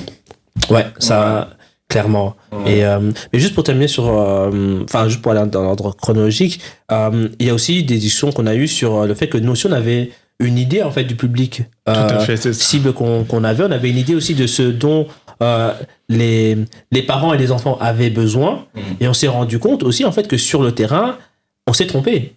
Que les idées qu'on avait ne correspondent pas, en fait, au terrain, que les préoccupations que l'on a ne sont pas forcément celles des parents ou des enfants, que la manière dont on les approche aussi n'est pas forcément la plus efficace, parce que pendant tout un temps, on n'était que sur Instagram, vraiment pour la communication. En fait, on se dit, mais en fait, Facebook, c'est un lieu aussi où on peut rencontrer les parents. Il y a WhatsApp aussi qu'on a commencé à investir du coup fin 2024 réellement. En fait, on s'est aussi remis en question et on s'est rendu compte que la manière dont on fonctionnait, ce qu'on mettait en place, en tout cas, n'allait pas nous amener là où on voulait arriver. Ouais. Et que donc il y avait une nécessité de pouvoir, à un moment donné, s'asseoir, se remettre en question, se dire, ok, qu'est-ce que nous on peut changer? Tu parlais, je me souviens de réunion où tu parlais de wishful thinking. En fait, d'arrêter le wishful thinking, d'arrêter de. D'arrêter de voir. Des fois, je suis intelligent. Ah, mais tu vois. Et moi, je retiens à toi. Mais en fait, faut qu'on arrête de se dire que ce qu'on a dans notre tête correspond à la réalité. Mais on doit penser à partir de la réalité. Quels sont les retours qu'on a eus? Qu'est-ce que les parents ont dit? Qu'est-ce qu'on voit? Et voilà, on a mis cette stratégie en place. Qu'est-ce qu'on a comme résultat concret, tu vois? Et si ça fonctionne pas, ça fonctionne pas. C'est pas de se dire les gens ont mal compris, non. La stratégie, on l'a testée, elle ne fonctionne pas. Ouais. Donc, on doit changer de stratégie. Et qu'est-ce qui a fonctionné et comment est-ce qu'on peut le répliquer, le reprendre, l'adapter et tout ça. Voilà. Et donc, à ce moment-là, avec toutes ces discussions qui sont arrivées, il y avait ce qui est ressorti quand même, c'est que ce qui avait bien fonctionné au tout début, c'était, en fait, on s'est rendu compte que là, à l'état actuel dans lequel on est, avec le nombre de personnes qu'on a actuellement, se dire que nous, on va créer un mouvement de jeunesse et rassembler les gens autour de nous, on n'est pas encore à ce niveau-là. On n'est pas encore là. Ouais. Par contre, ce que nous, on sait faire, c'est vraiment de l'animation. Et là où on avait trouvé un rythme de croisière, c'est quand on avait une structure comme Cafoudiné. En fait, il y avait des jeunes, on était en partenariat avec eux et qu'on développait un projet avec eux. Tu peux un peu expliquer Cafoudiné, ce qu'ils font? Donc Cafoudiné, c'est une organisation que moi j'ai connue à travers un travail qui s'appelle Aliou Baldé, qui a entendu parler de Ejo. Et donc Cafoudiné, ce qu'ils font, c'est que principalement, ils tiennent une école des devoirs, où ils accompagnent du coup les enfants pour faire leurs devoirs. Ils font de la remédiation aussi scolaire. Et à ce moment-là, ils se rendaient compte que leurs jeunes avaient aussi besoin d'autres activités, autres que la remédiation scolaire et que l'école des devoirs.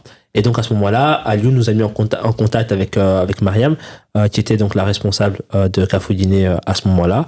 Et donc, elle voulait mettre en place des activités. Et je sais, parce qu'on en a discuté, et je lui dis, mais en fait, nous, on a déjà des activités, si tu veux. Tu vois, elle a dit, mais c'est parfait, je gagne du temps en fait si vous avez déjà des activités. Moi j'ai des jeunes qui peuvent faire des activités, on veut en mettre en place. Vous me dites que vous avez déjà des activités, que vous avez déjà des animateurs, bah c'est tout. Venez, on travaille ensemble. Surtout que c'était le moment où on était en plein Covid. Donc à ce moment-là, en fait, il n'y avait que le secteur de la jeunesse qui commençait petit à petit à s'ouvrir. Donc je dis, mais en fait, les jeunes, ça fait 2 ans qu'ils sont enfermés chez eux. Faut qu'ils sortent, tu vois. Et donc là, on est venu, on a proposé une activité avec Cafoudiné, on a co-créé, on a organisé. Et donc, eux, ils géraient l'aspect, du coup, inscription, parents, rassembler les jeunes. Et nous, on venait vraiment faire de l'animation. Et on s'est rendu compte qu'en fait, au niveau auquel on était, ça pouvait être bénéfique, en fait, de revenir à ce modèle-là. Surtout avec l'équipe qui était revenue, du coup, à 3 personnes. C'était ce qu'on était capable de faire à ce moment-là. Et c'est ce qui explique aussi. Mais maintenant, une fois que tu as dit ça, faut le mettre en place. Faut le mettre en place, faut trouver les partenariats, faut qu'on se restructure aussi en interne parce que on est 3, se pose la question de la formation aussi en interne parce que oui, c'est bien beau de faire de l'animation, mais on a toujours dit dans notre trailer, nous on a des animateurs qui sont formés, compétents et tout ça, et chacun de nous a un socle de compétences. Mais c'est vrai que sur l'animation pure, on peut aller beaucoup plus loin. En termes de formation. Et donc, se pose la question, okay, comment on va structurer? Donc, pas mal de discussions qu'on a eues. Et à ce moment-là, se concrétise un projet que moi, j'avais discuté avec une amie qui s'appelle Maën Zengui, qui est le Yongo Village. Et donc là, elle nous invite au Yongo Village. Pendant que donc, on est en train de tout se restructurer, qu'on a pensé aux activités, qu'on a créé des activités, on s'est dit, ok, cette activité-là, on peut la faire avec tel partenaire, avec telle personne. Viens, ok, les gars, en fait, à Libreville, au Gabon, en juillet 2024, il y a un festival pédagogique qui se met en place. Dans ce festival-là, il y a la volonté d'organiser un camp de jeunesse qui s'appelle Yongo Aventure. Et on nous propose de participer, en fait, d'être co-organisateur de l'événement. Qu'est-ce qu'on fait? C'est pour ça que je dis, ça n'a pas été de tout repos cette année. Bah oui. Ah non. Ouais, c'est ça. C'est la participation, enfin préparer le Yongo Village, je vais peut-être te laisser introduire les différents points Yongo Village, Yongo Aventure. Mais avant le Yongo Village, Ouais. il y a eu l'activité compte. Non, c'était Ouais, après. Hein. c'était après. En fait, c'est-à-dire qu'on a d'abord été invité au Yongo Village. Il y a eu les préparatifs du Yongo Village. Et parce que vraiment, on tenait comme à faire une des activités qu'on avait pensé. On a fait l'activité avant de partir. Mais les préparatifs ont commencé dès le mois de décembre 2023, en fait. Tout à fait. Ouais. C'est pour ça que moi, dans la chronologie, je plaçais cette invitation là. Même si c'est vrai que l'activité en elle-même, du coup, s'est faite au mois de juillet, et qu'au mois de mai, on a eu l'activité compte. Mais je peux replacer du coup le Yongo Village. Donc, Maï et Sanzengi, une société qui s'appelle Orand et Yongotech. On avait beaucoup discuté tous les deux justement de la nécessité sur le continent de pouvoir avoir des espaces où les jeunes peuvent se rencontrer, peuvent être inspirés et peuvent être formés et avoir une voix et participer vraiment au développement de leur pays et développer leurs compétences pour pleinement être des citoyens qui peuvent participer, parce que le continent africain est un continent qui est extrêmement jeune. On a une jeunesse qui est créative, qui est capable, qui est intelligente, qui a des idées, qui a des propositions et surtout qui est active. Mais maintenant, cette jeunesse-là, en fait, il faut lui donner de la place. Cette jeunesse-là, il faut l'outiller, il faut la guider, il faut lui donner le bon environnement dans lequel elle peut croître et elle peut amener énormément de choses, de changements et de bienfaits dans nos sociétés. Et donc, elle me propose, écoute, voilà, moi, j'aimerais matérialiser ça par un Yongo Village. Donc, sur une semaine, on réunit des jeunes. Et ce que je veux, c'est qu'en fait, on puisse aborder les thématiques de société pour donner la parole aux jeunes, mais également parce que si on parle d'intégrer les jeunes, de leur donner une place, qu'ils soient des acteurs de la société, des membres vraiment de la société à part entière, il y a quand même des choses qu'ils doivent connaître. Il y a des connaissances qu'ils doivent avoir pour pouvoir se positionner et voir en fait comment est-ce que eux ils peuvent agir à leur échelle sur des questions qui touchent toute la société. Et donc on discute un peu du concept et on se dit ok, on va faire donc sur 5 jours. Chaque jour on va avoir une histoire qui va se suivre, un fil rouge. Chaque jour on va aborder une thématique de société. Allant donc il y avait l'éducation, il y avait l'identité et la culture, il y avait la question de la santé, il y avait la question de l'économie et de l'artisanat et la question de la défense et la question militaire. Ouais. Et donc chaque jour, les jeunes vont pouvoir s'initier à cette thématique-là, comprendre les rouages, comment ça fonctionne, quels sont les tenants et les aboutissants et quel rôle est-ce que eux ils peuvent jouer. Et surtout, ils vont pouvoir aussi réfléchir sur des questions, sur la création d'une société nouvelle. Ouais. Sur base des connaissances qu'on a eues. Voilà. Et donc là, nous on entre en jeu, vu qu'on est des professionnels de l'animation, sur la création du décorum, l'articulation du coup du gameplay. C'est quoi un décorum? Donc le décorum, c'est l'univers que tu vas créer et que tu vas mettre en place et dans lequel les participants vont évoluer. En gros, c'est le cadre. C'est le cadre. Et donc nous, on voulait quelque chose qui soit immersif. Donc on a dit, ils vont vivre une aventure sur 5 jours. Et donc il y aura un fil rouge commun à l'ensemble de l'histoire. Donc le fait de sauver l'arbre Yenze. Et donc chaque jour, eux, ils vont travailler à guérir en fait l'arbre Yenze et le ramener en fait. Et l'arbre représentait quoi? On avait tout un truc, la communauté, l'arbre représentait la santé de la communauté en fait. Ah, okay. C'est ça. Ouais, on avait fait tout un comme il a dit, un décorum, tout un scénario, une trame scénaristique à la on s'est donné, hein. On s'est donné. C'est pour ça que je dis qualité, mon gars. Qualité. Tu t'étais aux études. Et charbonnier aussi. Les rites que je suis venu. J'ai vu les cercles. Non mais les gens ne voyaient pas, mais ça a duré quoi de janvier à en vrai jusque juillet en fait. Juillet et et même sur place aussi. C'était assez sportif.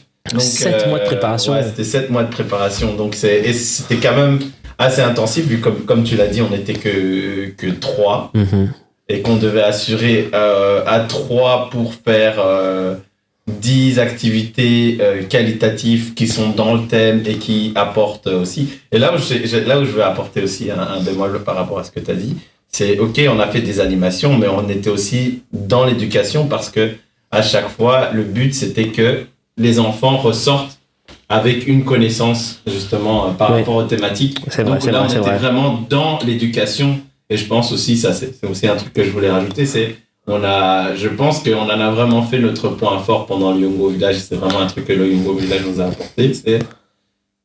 On arrive maintenant à faire, parce qu'on a dû créer beaucoup de jeux de zéro pour pouvoir intégrer les spécificités du les terrain. spécificités du terrain aussi, ce qu'on nous demandait d'apprendre aux enfants. On a créé des jeux de zéro pour ça en fait. Et c'est un truc que je pense est devenu un peu notre spécialité, c'est qu'on arrive à créer des jeux là où on nous dit ok, il faut que ça intègre ça, ça, ça, et nous on arrive à l'abstraire dans le jeu pour que le participant, je veux dire, parce que le participant, on a eu des adultes. Ouais, on a eu des adultes aussi. Enfin, c'était très multigénérationnel en fait. Le participant l'intègre de manière ludique. C'est ça en fait, là où je pense que on en a fait notre point fort pendant le Yongo Village. Donc vraiment c'était beaucoup de travail, mais c'était très rewarding. Moi aussi je trouve plus le mot en français. C'était rewarding, c'était très c'est valorisant, mais c'est pas valorisant. Genre il y avait le truc de dopamine là qu'on les gens sur Facebook. Il y avait ça en tout cas. On s'est donné. Ouais, on s'est donné. Ah, mais tout le monde, hein. Nous, Maël, Christ Emmanuel, ceux qui nous ont aidés sur place. Pour ça, parce que faut se dire que nous déjà la préparation du Yongo Adventure, ça nous a en fait dès qu'on s'est lancé dans le Yongo Adventure, faut dire les choses. On a plus de temps et d'énergie pour faire autre chose. Kiza et moi. Ouais, de chez Jo. Mais il y avait d'autres. Non, je vais dire pour préparer le Yongo Adventure du coup. Ouais. Mais la partie conception, en tout cas, avec Maël aussi, qui participait, on faisait des réunions du coup avec Maël qui participait, mais vraiment c'était du coup, enfin c'est nous qui étions force de proposition, et puis elle aussi elle avait des idées et des propositions, et puis on mettait en commun. Mais genre la conception des activités, ça a été un casse-tête, parce que tu dois te dire que faire un jeu pour amuser les gens et transmettre des valeurs, c'est une chose. Créer un jeu où les gens vont s'amuser, tu vas transmettre des valeurs, mais surtout tu vas transmettre du savoir, tu vas enseigner à travers ton jeu, et c'est un autre univers en fait. En tout cas, félicitations, c'est un autre parce univers. que vous l'avez fait. C'est chaud. Non, vous l'avez La ludopédagogie. Et moi j'ai eu un respect renouvelé pour les professeurs. Ouais. Moi j'ai eu un respect renouvelé. J'ai dit pardon. C'est dur. C'est dur. Non, c'est chaud. Ouais, j'ai pas pensé. C'est chaud. Mais en plus, le pire, c'est que moi, et c'est vrai que je l'ai peut-être pas dit, mais moi, j'ai eu le sentiment que, en fait, c'est comme un bébé que tu balances dans l'océan, en fait. Tu t'y nages. C'est qu'en vrai, on a dû évoluer parce que on n'avait jamais fait ça. Ouais, c'était une preuve de feu. On n'a jamais fait ça. Et jamais à cette échelle et avec ce niveau d'ambition. Tout à fait. On se dit en fait, il faut que les gens ils terminent le jeu et ils ont appris des choses, ils ont appris les bases. Et que quand on parle d'éducation, ils ont appris les bases de l'éducation. Après, on faisait ça, mais pas à ce niveau d'exigence et de précision. Parce que même nos activités désolé, je n'étais pas en train de parler sur le micro. Nos activités de 2023, 2022, à chaque fois, il y avait des thèmes et des trucs qu'on voulait apprendre, qu'on voulait transmettre. Mais généralement, c'était juste dans le jeu principal. Le jeu principal, c'était élaboré, mais pas tant que ça. Alors que là, on a vraiment dû créer des trucs très élaborés pour pouvoir transmettre des choses très précises. Et un niveau d'exigence assez haut. Mais t'as même créé un jeu de plateau ? Ouais. Tu as créé un jeu de plateau ? Comme au Monopoly, quoi. C'est l'une des choses qui a fleuri de nos bagarres entre moi et je te jure, c'était genre en plein milieu de semaine, j'étais chez lui, on était en train de se disputer sur un concept que j'avais déjà de base. Lui, il était là en mode ça c'est pas assez bien, ça c'est pas assez bien. Moi, je disais mais qu'est-ce que tu veux que je mette là, hein? Toi, ce que tu racontes, c'est n'importe quoi et tout. Et puis j'ai fait j'ai proposé le truc, il a fait et voilà. Mais moi, j'ai une question pour vous. C'était quoi la différence entre, par exemple, animé ici, donc les jeux qu'on proposait, par exemple, chaque mois, et animé, en fait, du coup, au Gabon? Moi, je dirais que la première chose, et ça fait lien à ce qu'on disait, c'est que c'était une autre exigence. Le format déjà. C'est-à-dire que te dire que pendant une semaine, tu vas avoir un public qui va venir, qui n'est pas forcément toujours le même aussi, parce qu'il y avait des inscriptions à la journée, donc c'est pas forcément les mêmes personnes, mais surtout, tu dois tenir ton décorum toute une semaine, et tu dois aussi rester dans ta posture d'animateur toute une semaine aussi. Parce que les gens, ils arrivent à 8h, ils repartent à 18h, 19h. Donc de 8h à 19h, les enfants, les adolescents, les jeunes adultes et les parents sont là. Donc tu es animateur. Et tu dois rester, du coup, pro pendant toute la journée. Et comme en plus, on avait... c'était une première édition. Donc, nous, on n'a jamais été au Gabon. On n'a jamais été à Libreville. Encore en Belgique, on connaît un peu le public. Ce sont nos frères et sœurs, nos cousins. On les voit, on les côtoie. On a grandi avec eux. On connaît la société, on connaît les codes culturels, on connaît les habitudes. Enfin, on connaît parce que nous-mêmes, on a grandi dedans. Le Gabon, on ne connaît... Maël nous a fait des fiches. Vraiment, on a fait des fiches, des documents de présentation, d'information et tout. Et franchement, ça nous a beaucoup aidé. Mais rien ne te prépare au terrain en tant que tel. Et donc, quand tu arrives, moi, j'avais aussi un peu un problème de légitimité, en fait. De me dire, mais je viens au Gabon. Ça s'est pas vu sur place. Hein. T'es à l'aise. Hein. Mais je suis un pro. Mais je suis un pro. Ça s'est pas du tout vu sur place. Mais je suis un professionnel, quand même. Je suis un professionnel. Le mec, direct, il commence à taper du poing sur la table. Ouais, ça, vous allez me l'amener là-bas, là. Ah, ça, c'est pas... Dans le podium, mec, ouais. Je descends. Mais ça, c'est venu. Balayez-moi ce sol-là. Non, ça s'est pas vu. Mais ça, c'est venu après. Après, c'est parce que moi, on est venu une semaine avant. Ah oui, tu vois, oui, on est venu une semaine avant, donc venu 2 jours avant. Moi, je suis venu un jour avant moi. Un jour avant toi, mais toi, on est venu une semaine avant. Donc, j'ai aussi vu comment c'était Maël, Christ Emmanuel, on a marché dans Libreville, on a vu un peu comment ça se passait. Aussi, on a capté un peu la vibe. Ici, pour te faire écouter, faut faire ça, tu vois. Okay. Mais rien ne te prépare. Moi, je me souviens le dimanche, parce que du coup, c'est le dimanche, le premier jour où on accueille, en fait. Il faut savoir que donc, le samedi, c'est cérémonie d'ouverture. Dimanche, c'est une journée en fait d'inscription, mais où les gens qui sont déjà inscrits viennent et c'est le premier contact. Ouais. Premier contact, le team building, on apprend à se connaître, on explique un peu Lyon Go Village, comment ça va se passer, on les met déjà un peu dans l'ambiance. Et puis de lundi à vendredi, c'est parti.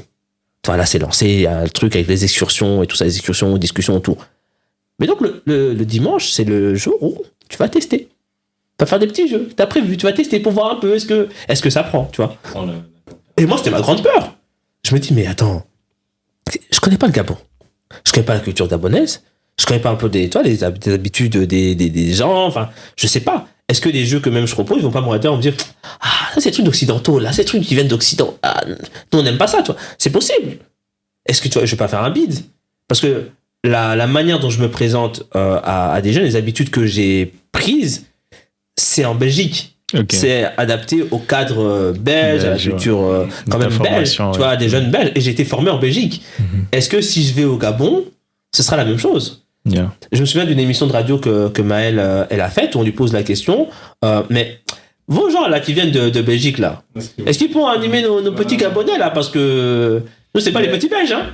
Tu vois? Et puis on arrive, et franchement, l'agréable surprise que j'ai eue, le premier jeu, c'était un peu bof. Mais au fur et à mesure, les gens ils sont rentrés en fait. Ouais, et en fait, je me suis rendu, les gens ils sont rentrés dans le truc et je me suis rendu compte que en vrai de vrai, en fait, c'est comme si j'étais en Belgique.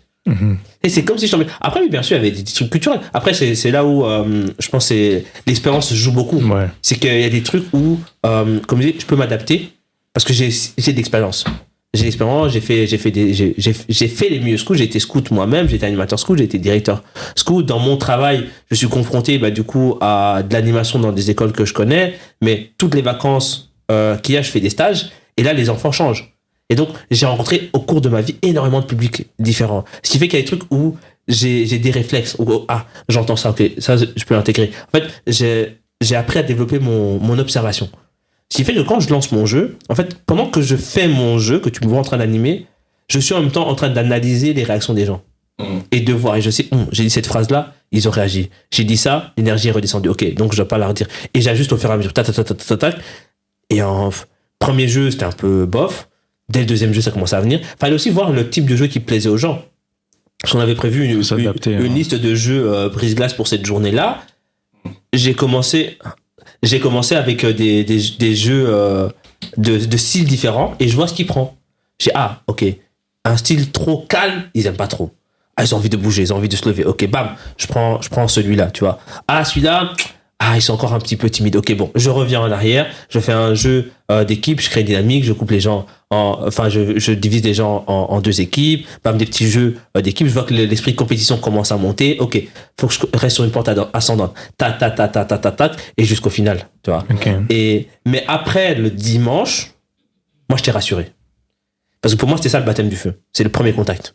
Une fois que j'ai eu le premier contact, qu'on a vu un peu tout le monde, qu'on a vu aussi, du coup, l'organisation, parce que on avait une organisation type sur papier, et puis t'as des imprévus, tu vois. Mais quand t'as eu les premiers imprévus, c'est une première édition aussi. Voilà, c'est une première édition, donc quand t'as eu les premiers imprévus, que t'as essayé de gérer au mieux que t'as pu, et que tu commences du coup à prendre tes marques, à partir de là, après, au fur et à mesure de la semaine, comment c'est comme ça que je l'ai vécu, au fur et à mesure de la semaine, les choses se mettent en place assez naturellement, quoi. Mais moi, vraiment, ce qui a été le pivot, c'était vraiment le dimanche. Et à partir du dimanche, j'ai dit, ok, ça fait une semaine que je suis là. J'ai parlé, parce que du coup, pendant toute la semaine, j'avais parlé énormément avec Maël, avec Christ Emmanuel. J'ai essayé de parler avec un peu donc ça, c'est tous les bénévoles. C'est les deux co-organisateurs, en fait. Okay, avec nous, du coup, on était trois, Christ Emmanuel, Maël et nous qui étions les organisateurs principaux. J'ai parlé un peu avec les différents partenaires. Kiza aussi, il a pris ses marques, il a parlé aux autres. Et donc, tous les soirs, de toute façon, on faisait des réunions de débriefing. On partageait un peu nos ressentis de la journée, qu'est-ce qu'on a appris de la journée, et tout ça, en fait, je m'en suis nourri. Et puis j'ai pu piocher dans ce que je connaissais, et après on a fait au fur et à mesure, quoi.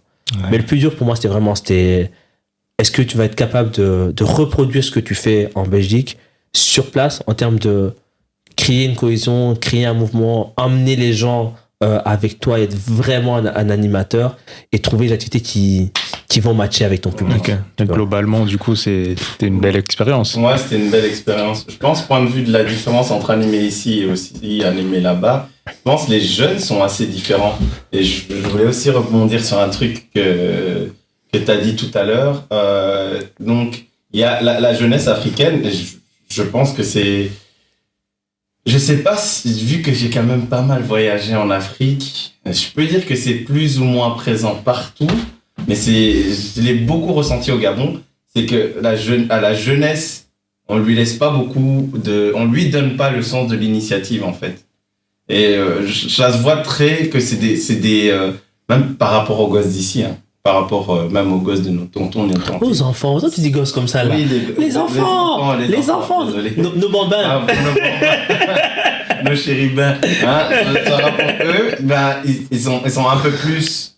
Ils osent un peu plus être dans l'initiative, te parler. Ils te voient, s'ils te trouvent gentil directement, te faire un câlin, des trucs comme ça. Ils sont un peu plus dans l'initiative. Là-bas, ils sont très, très. De prime abord, ils sont réservés de ouf. Et je me suis posé la question pourquoi et tout. Et pendant que j'observais justement leur interaction avec les adultes, c'est que il y a une interaction assez hiérarchique en fait. C'est genre, tu fais ça comme ça et pas autrement. Et si tu le fais même un peu autrement, tu le ressens direct, tu vois. C'est-à-dire que tes émotions... Ouais. Et genre, j'ai l'impression, en tout cas, dans le public, là, on était au Gabon, c'est qu'il y avait quand même une culture de j'ai pas envie d'être ridicule, j'ai pas envie d'être dans l'échec. C'est vrai.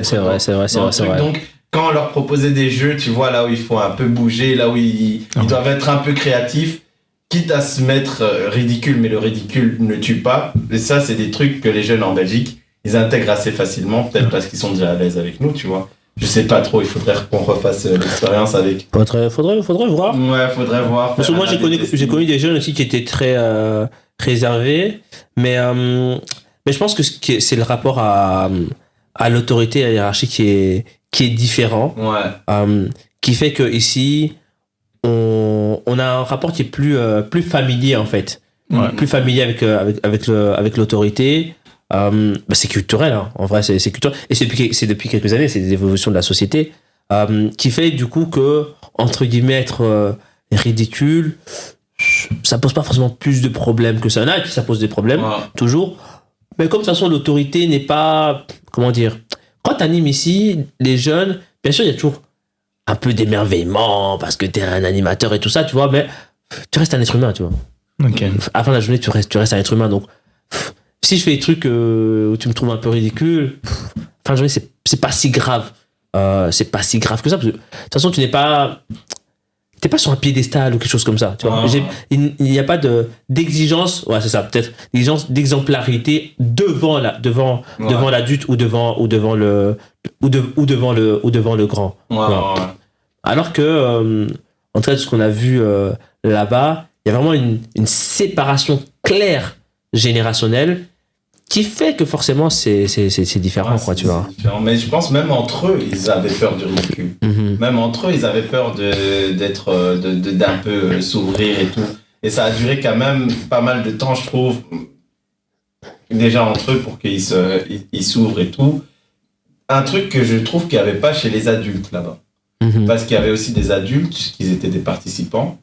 Et eux, ils étaient justement très ouverts à se lâcher direct. Très à l'aise. Ouais, très à l'aise. Très à l'aise. Tu vois. Ça, c'est intéressant de remarquer ça. Ok. Mais je pense que c'est des différences justement aussi en termes de progression dans la vie. C'est-à-dire que... Et en fait, c'est là où tu vois que les jeunes, peu importe où ils sont dans le monde, il y a énormément de points communs, en fait. En fait, c'est normal que quand tu rencontres des gens que tu ne connais pas et que tu es à un stade de ta vie où tu es encore en pleine croissance, tu es encore grandement un enfant, surtout ceux qu'on avait, c'est l'adolescence. Parce que les tout petits, en vrai, ils faisaient leur truc, tu vois. Mais les adolescents qui participaient au Yongo Village, les jeunes adultes qu'on avait, sont encore dans une phase de leur vie où le groupe est important. Parce que tu n'es pas établi. Tu n'es pas installé. T'as pas ton travail, toi, t'es encore en pleine croissance. Là où un adulte, il est déjà installé. Toi. Il a déjà traversé toutes ces phases-là. Il s'est trouvé, peut-être qu'il vit déjà seul, il a peut-être déjà une famille, il a peut-être déjà un travail. Il s'est déjà trouvé lui-même, il est aligné avec lui-même. Il a peut-être dû déjà justement tenir tête un peu aux idées préconçues. Enfin, il a un vécu qui fait que je pense que c'est plus facile d'être totalement toi-même quand t'es adulte que quand t'es jeune. Ouais. Et je pense que c'est ça qui a joué. Et c'est là où, en fait, je me suis dit, mais en fait, les jeunes sont même partout. Parce que c'est des choses que je vois en théorie du développement dans mes cours de psychologie. Ouais. Mais je pense que du coup, parce que là, on s'est attardé sur l'activité du coup qu'on a fait au Gabon. Et je rappelle que ça n'a pas été remarqué, on va dire,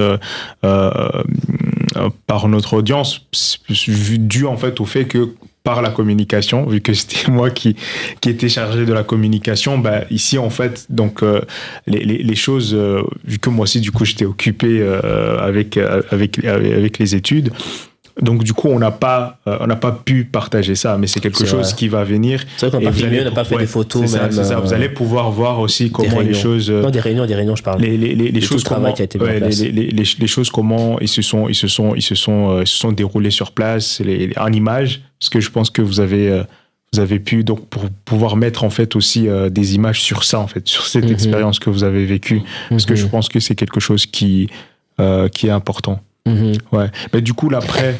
Mais juste, moi, je veux juste dire que ce que j'ai retiré du Yongo Village, c'est la certitude, en fait, que le projet qu'on veut mettre en place, le centre qu'on veut créer, la dynamique qu'on veut mettre en place, est totalement réalisable. Et que les gens ont envie, que les jeunes veulent cela, parce qu'on a tout le temps réclamé. Pourquoi vous faites qu'une semaine ? Faites 2 semaines, faites 1 mois, faites 2 mois, faites toute l'année, tu vois. Et moi, quand je suis... Parce que il y a ce projet qu'on a d'avoir vraiment un centre qui nous appartient, de pouvoir avoir vraiment un cadre qui est à nous pour accueillir des jeunes, accompagner les jeunes.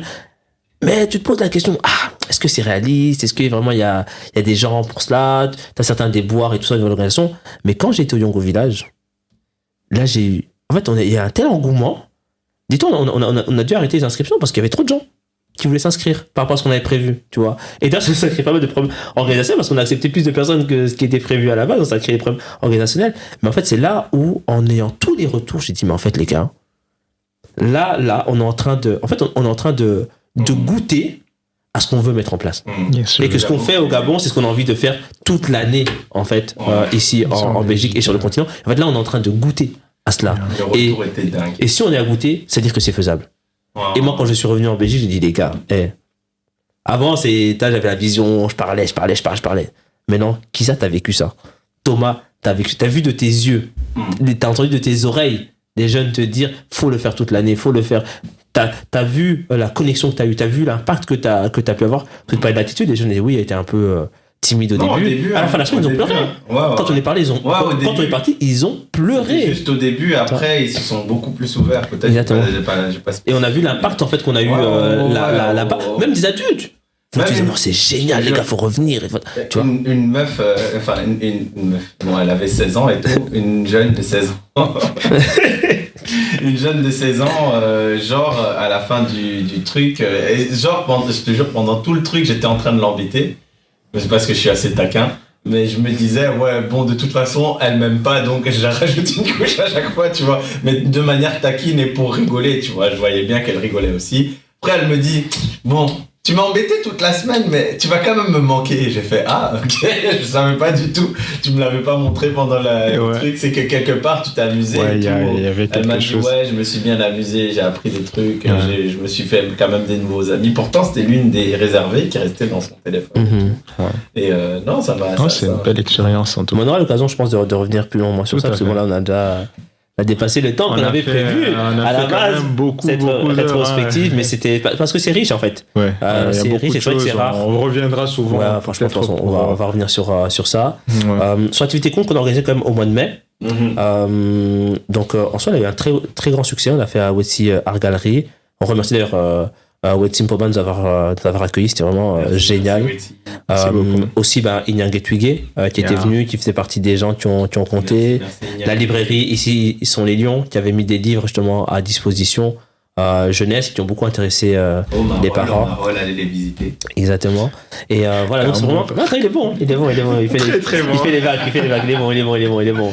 Et donc, vraiment, c'était une très belle initiative et ça rejoignait justement, ça c'était un des projets justement qu'on voulait mettre en place et la stratégie justement de pouvoir faire des collaborations avec des structures afrodescendantes qui existent ici pour mettre en avant leur travail, mais également pouvoir aussi amener notre touche. Et c'est vrai que justement avec Wetsi Art Gallery, c'est une galerie d'art, elle met en avant l'art et tout ce qui est conte, légende et mythe, c'est une forme d'art qui mérite d'être reconnue, d'être beaucoup plus vulgarisée, l'art oratoire. Et surtout, ça construit l'imaginaire des jeunes. Et donc, c'était important pour nous de pouvoir prendre cette activité-là parce que une fois que tu bâtis l'imaginaire, que tu donnes à des jeunes, des personnes auxquelles se raccrocher, s'identifier, des héros, en fait, tu transmets tu peux, à travers l'art, et c'est là où justement, je pense, on fait bien avec le Yongo Village, à travers un objet comme un conte, tu atteins énormément d'objectifs différents. Tout à fait. Parce que tu donnes une représentation positive. Tu travailles sur la question de héros. Tu transmets des valeurs à travers les choix que les héros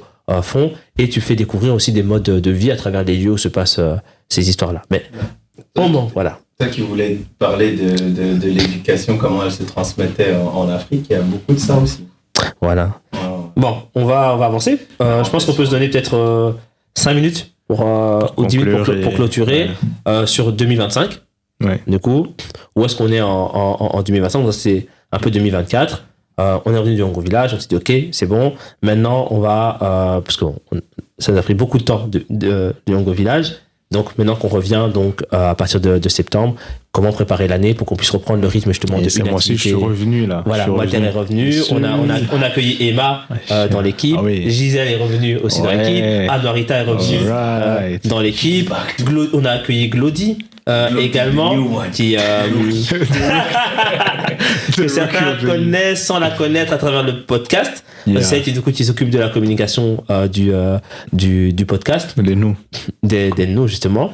Et voilà. Donc on va se réorganiser. On a modifié le WhatsApp. On a créé un groupe pour les gens qui veulent nous suivre. Ça s'appelle les nous. On partage. On a lancé des vendredis Oujama où on met en avant justement un vendredi sur 2 des personnes de la communauté qui ont des initiatives, des projets qui méritent d'être soutenus. Et on a fait tout un plan du coup pour cette année, des thématiques qu'on va aborder, qui vont des finances personnelles jusqu'à la question de la santé physique et du sport en fait, être un professionnel dans le sport avec une visite dans un lieu sportif qu'on taira pour l'instant, qui sera une surprise. Des belles choses arrivent. Voilà. Stay tuned, Des Des belles choses arrivent, il y a des collaborations qui sont en train de se mettre en Mais place. déjà, Voilà. je pense qu'on peut parler de notre activité du 26 janvier. Je pense Exactement, parce que l'activité compte, donc se veut être une activité qui dure dans le temps. Ce n'est pas un one shot, mais chose qui va être un peu régulier. Donc on a la seconde édition qui vient le 26 janvier. Ce sera donc au Centre communautaire des femmes africaines. Vous voyez, on met en avant une plateforme, une organisation qui est de la communauté. Donc ce sera le 26 janvier. Toutes les informations sont sur notre compte Instagram ejo_Belgique. C'est 8 € par personne. C'est un événement qui est familial, donc qui est pour tout le monde. Toute la famille est le bienvenu. Donc parce qu'on me pose la question, tous les enfants sont les bienvenus, de tout âge. Maintenant, voilà, les enfants de 0 à 3 ans, c'est gratuit, quand même. On demande juste de prendre un billet gratuit, comme ça on sait, on peut gérer l'espace. Mais donc à partir de 4 ans, c'est payant, mais c'est 8 €. Et dans les 8 €, il y a les frais de gestion, donc en réalité, nous, on récupère 5 €. Voilà, maintenez chez moi. Mais voilà, ça permet de financer les activités, mais aussi de pouvoir soutenir. On aura comme les compteurs, votre serviteur ici présent, d'autres compteurs de EJO, Brown Universe. Louis qui sera présent. Brown Universe, on aura l'occasion de les présenter, mais voyez un peu notre sur la page, sur la page en fait, sur les plateformes on est présente, tu vois. Donc allez follow vraiment Brown Universe. Il y aura IO Edition également qui sera présent avec des comptes, mais aussi ils présenteront tous les ouvrages qu'ils ont de littérature jeunesse afro. Donc vraiment un très bel événement qu'on veut vraiment être une lampe de lancement pour l'activité qu'on va avoir durant cette année. C'est pour ça qu'il est familial, qu'on vous invite tous à venir de prendre ce temps-là. En dehors de l'activité qu'on va avoir, donc on va activité chaque année, on va participer au Yongo Village seconde édition, quand même, qui arrive du coup fin juillet. Il y a l'émission de radio quand même chez Mara FM, Jeunes dans la Cité, dans laquelle on est impliqué justement avec EJO, avec les camarades Percy Hermano et Kavena Gomos, qui donc qui vont nous accompagner justement dans cette émission-là. OG. Exactement. Écoute, ici. on parle de donner la parole aux jeunes. Jeunes dans la cité, c'est ça que c'est. Jeunes dans la cité, c'est ça. C'est des jeunes qui viennent, qui abordent les sujets qu'ils veulent aborder et qui disent ce qu'ils pensent. Qui échangent entre eux et qui peuvent parler. C'est vraiment une plateforme pour les jeunes. Donc, si vous avez envie de participer à cette émission, contactez-nous et on s'organise. Pour l'instant, on est en train justement de planifier ça. Donc, contactez-nous, appelez-nous, numéro de téléphone 04 66 25 88 67 ou sur Instagram ejo_Belgique. Venez. Et ce animateur, Eli, il est très très fort quand même. Hein. On essaye. En tout cas, merci beaucoup les gars. Merci beaucoup. Ça se voit pas, tiens, vraiment pas. En tout cas, merci beaucoup pour ce moment. Franchement, je pense qu'on en avait besoin. Et je pense qu'on en a fait. Moi, quand je suis venu, je pensais que ça allait être un one shot, puisque je suis pas quelqu'un qui aime beaucoup les caméras, mine de rien. Et aussi, mais le fait de partager entre nous, je pense aussi de partager les expériences, ça permet en fait de montrer quand même d'humaniser aussi, on va dire, EJO, que en fait c'est une communauté derrière, c'est des personnes derrière qui soutiennent en fait ce magnifique projet. Et donc du coup voilà, merci déjà pour votre présence et merci à toi. C'était un bon moment. Ouais, c'était un bon moment. J'ai kiffé, merci à nos auditeurs aussi qui supportent nos épisodes de podcast là de 2 heures. Je pense que par contre on va voir comment. On peut faire 2 parties. Non, on peut faire 2 parties. On peut le mettre en 2 parties. On peut publier en 2 parties. Mais bien sûr, on verra comment on va faire. Voilà, on va en tout cas, merci beaucoup. En 2 parties. En tout cas, merci à tous. Continuez à suivre aussi le podcast Lentou. Vous l'avez vu, 2024, on a eu différents invités, notamment Jali qui était là, on a eu Elekba Maluka Bantou qui était présent, on a eu Tanguy également, donc le podcast est là. Il fait partie des choses justement qu'on a lancé en 2024. Bon vent, mal vent, mais là 2025 vraiment on a eu le temps vraiment de se poser, de se structurer, on a recruté des personnes, on continue à recruter d'ailleurs, donc si vous voulez rejoindre justement, on va changer les choses, si ce qu'on met en place au niveau de EJO ça vous parle, et que c'est nécessaire, rejoignez-nous. Yes. D'une manière ou d'une autre, avec le temps que vous avez à disposition, rejoignez-nous, parce que nous, notre slogan, c'est « Il faut un village pour éduquer un enfant ». Et vous avez ici la preuve vivante que ce village est nécessaire et qu'il y a énormément de choses qui se passent, Ouais, que c'est ça demande comme un investissement conséquent. Et donc, plus on est, plus la charge, en fait, diminue. Tout Et simplement. dans chaque plus on département. avance. Dans Et chaque dans tous les départements. Il y a Donc, voilà. animation, il y a communication, il y a trésorerie, il y a beaucoup de départements.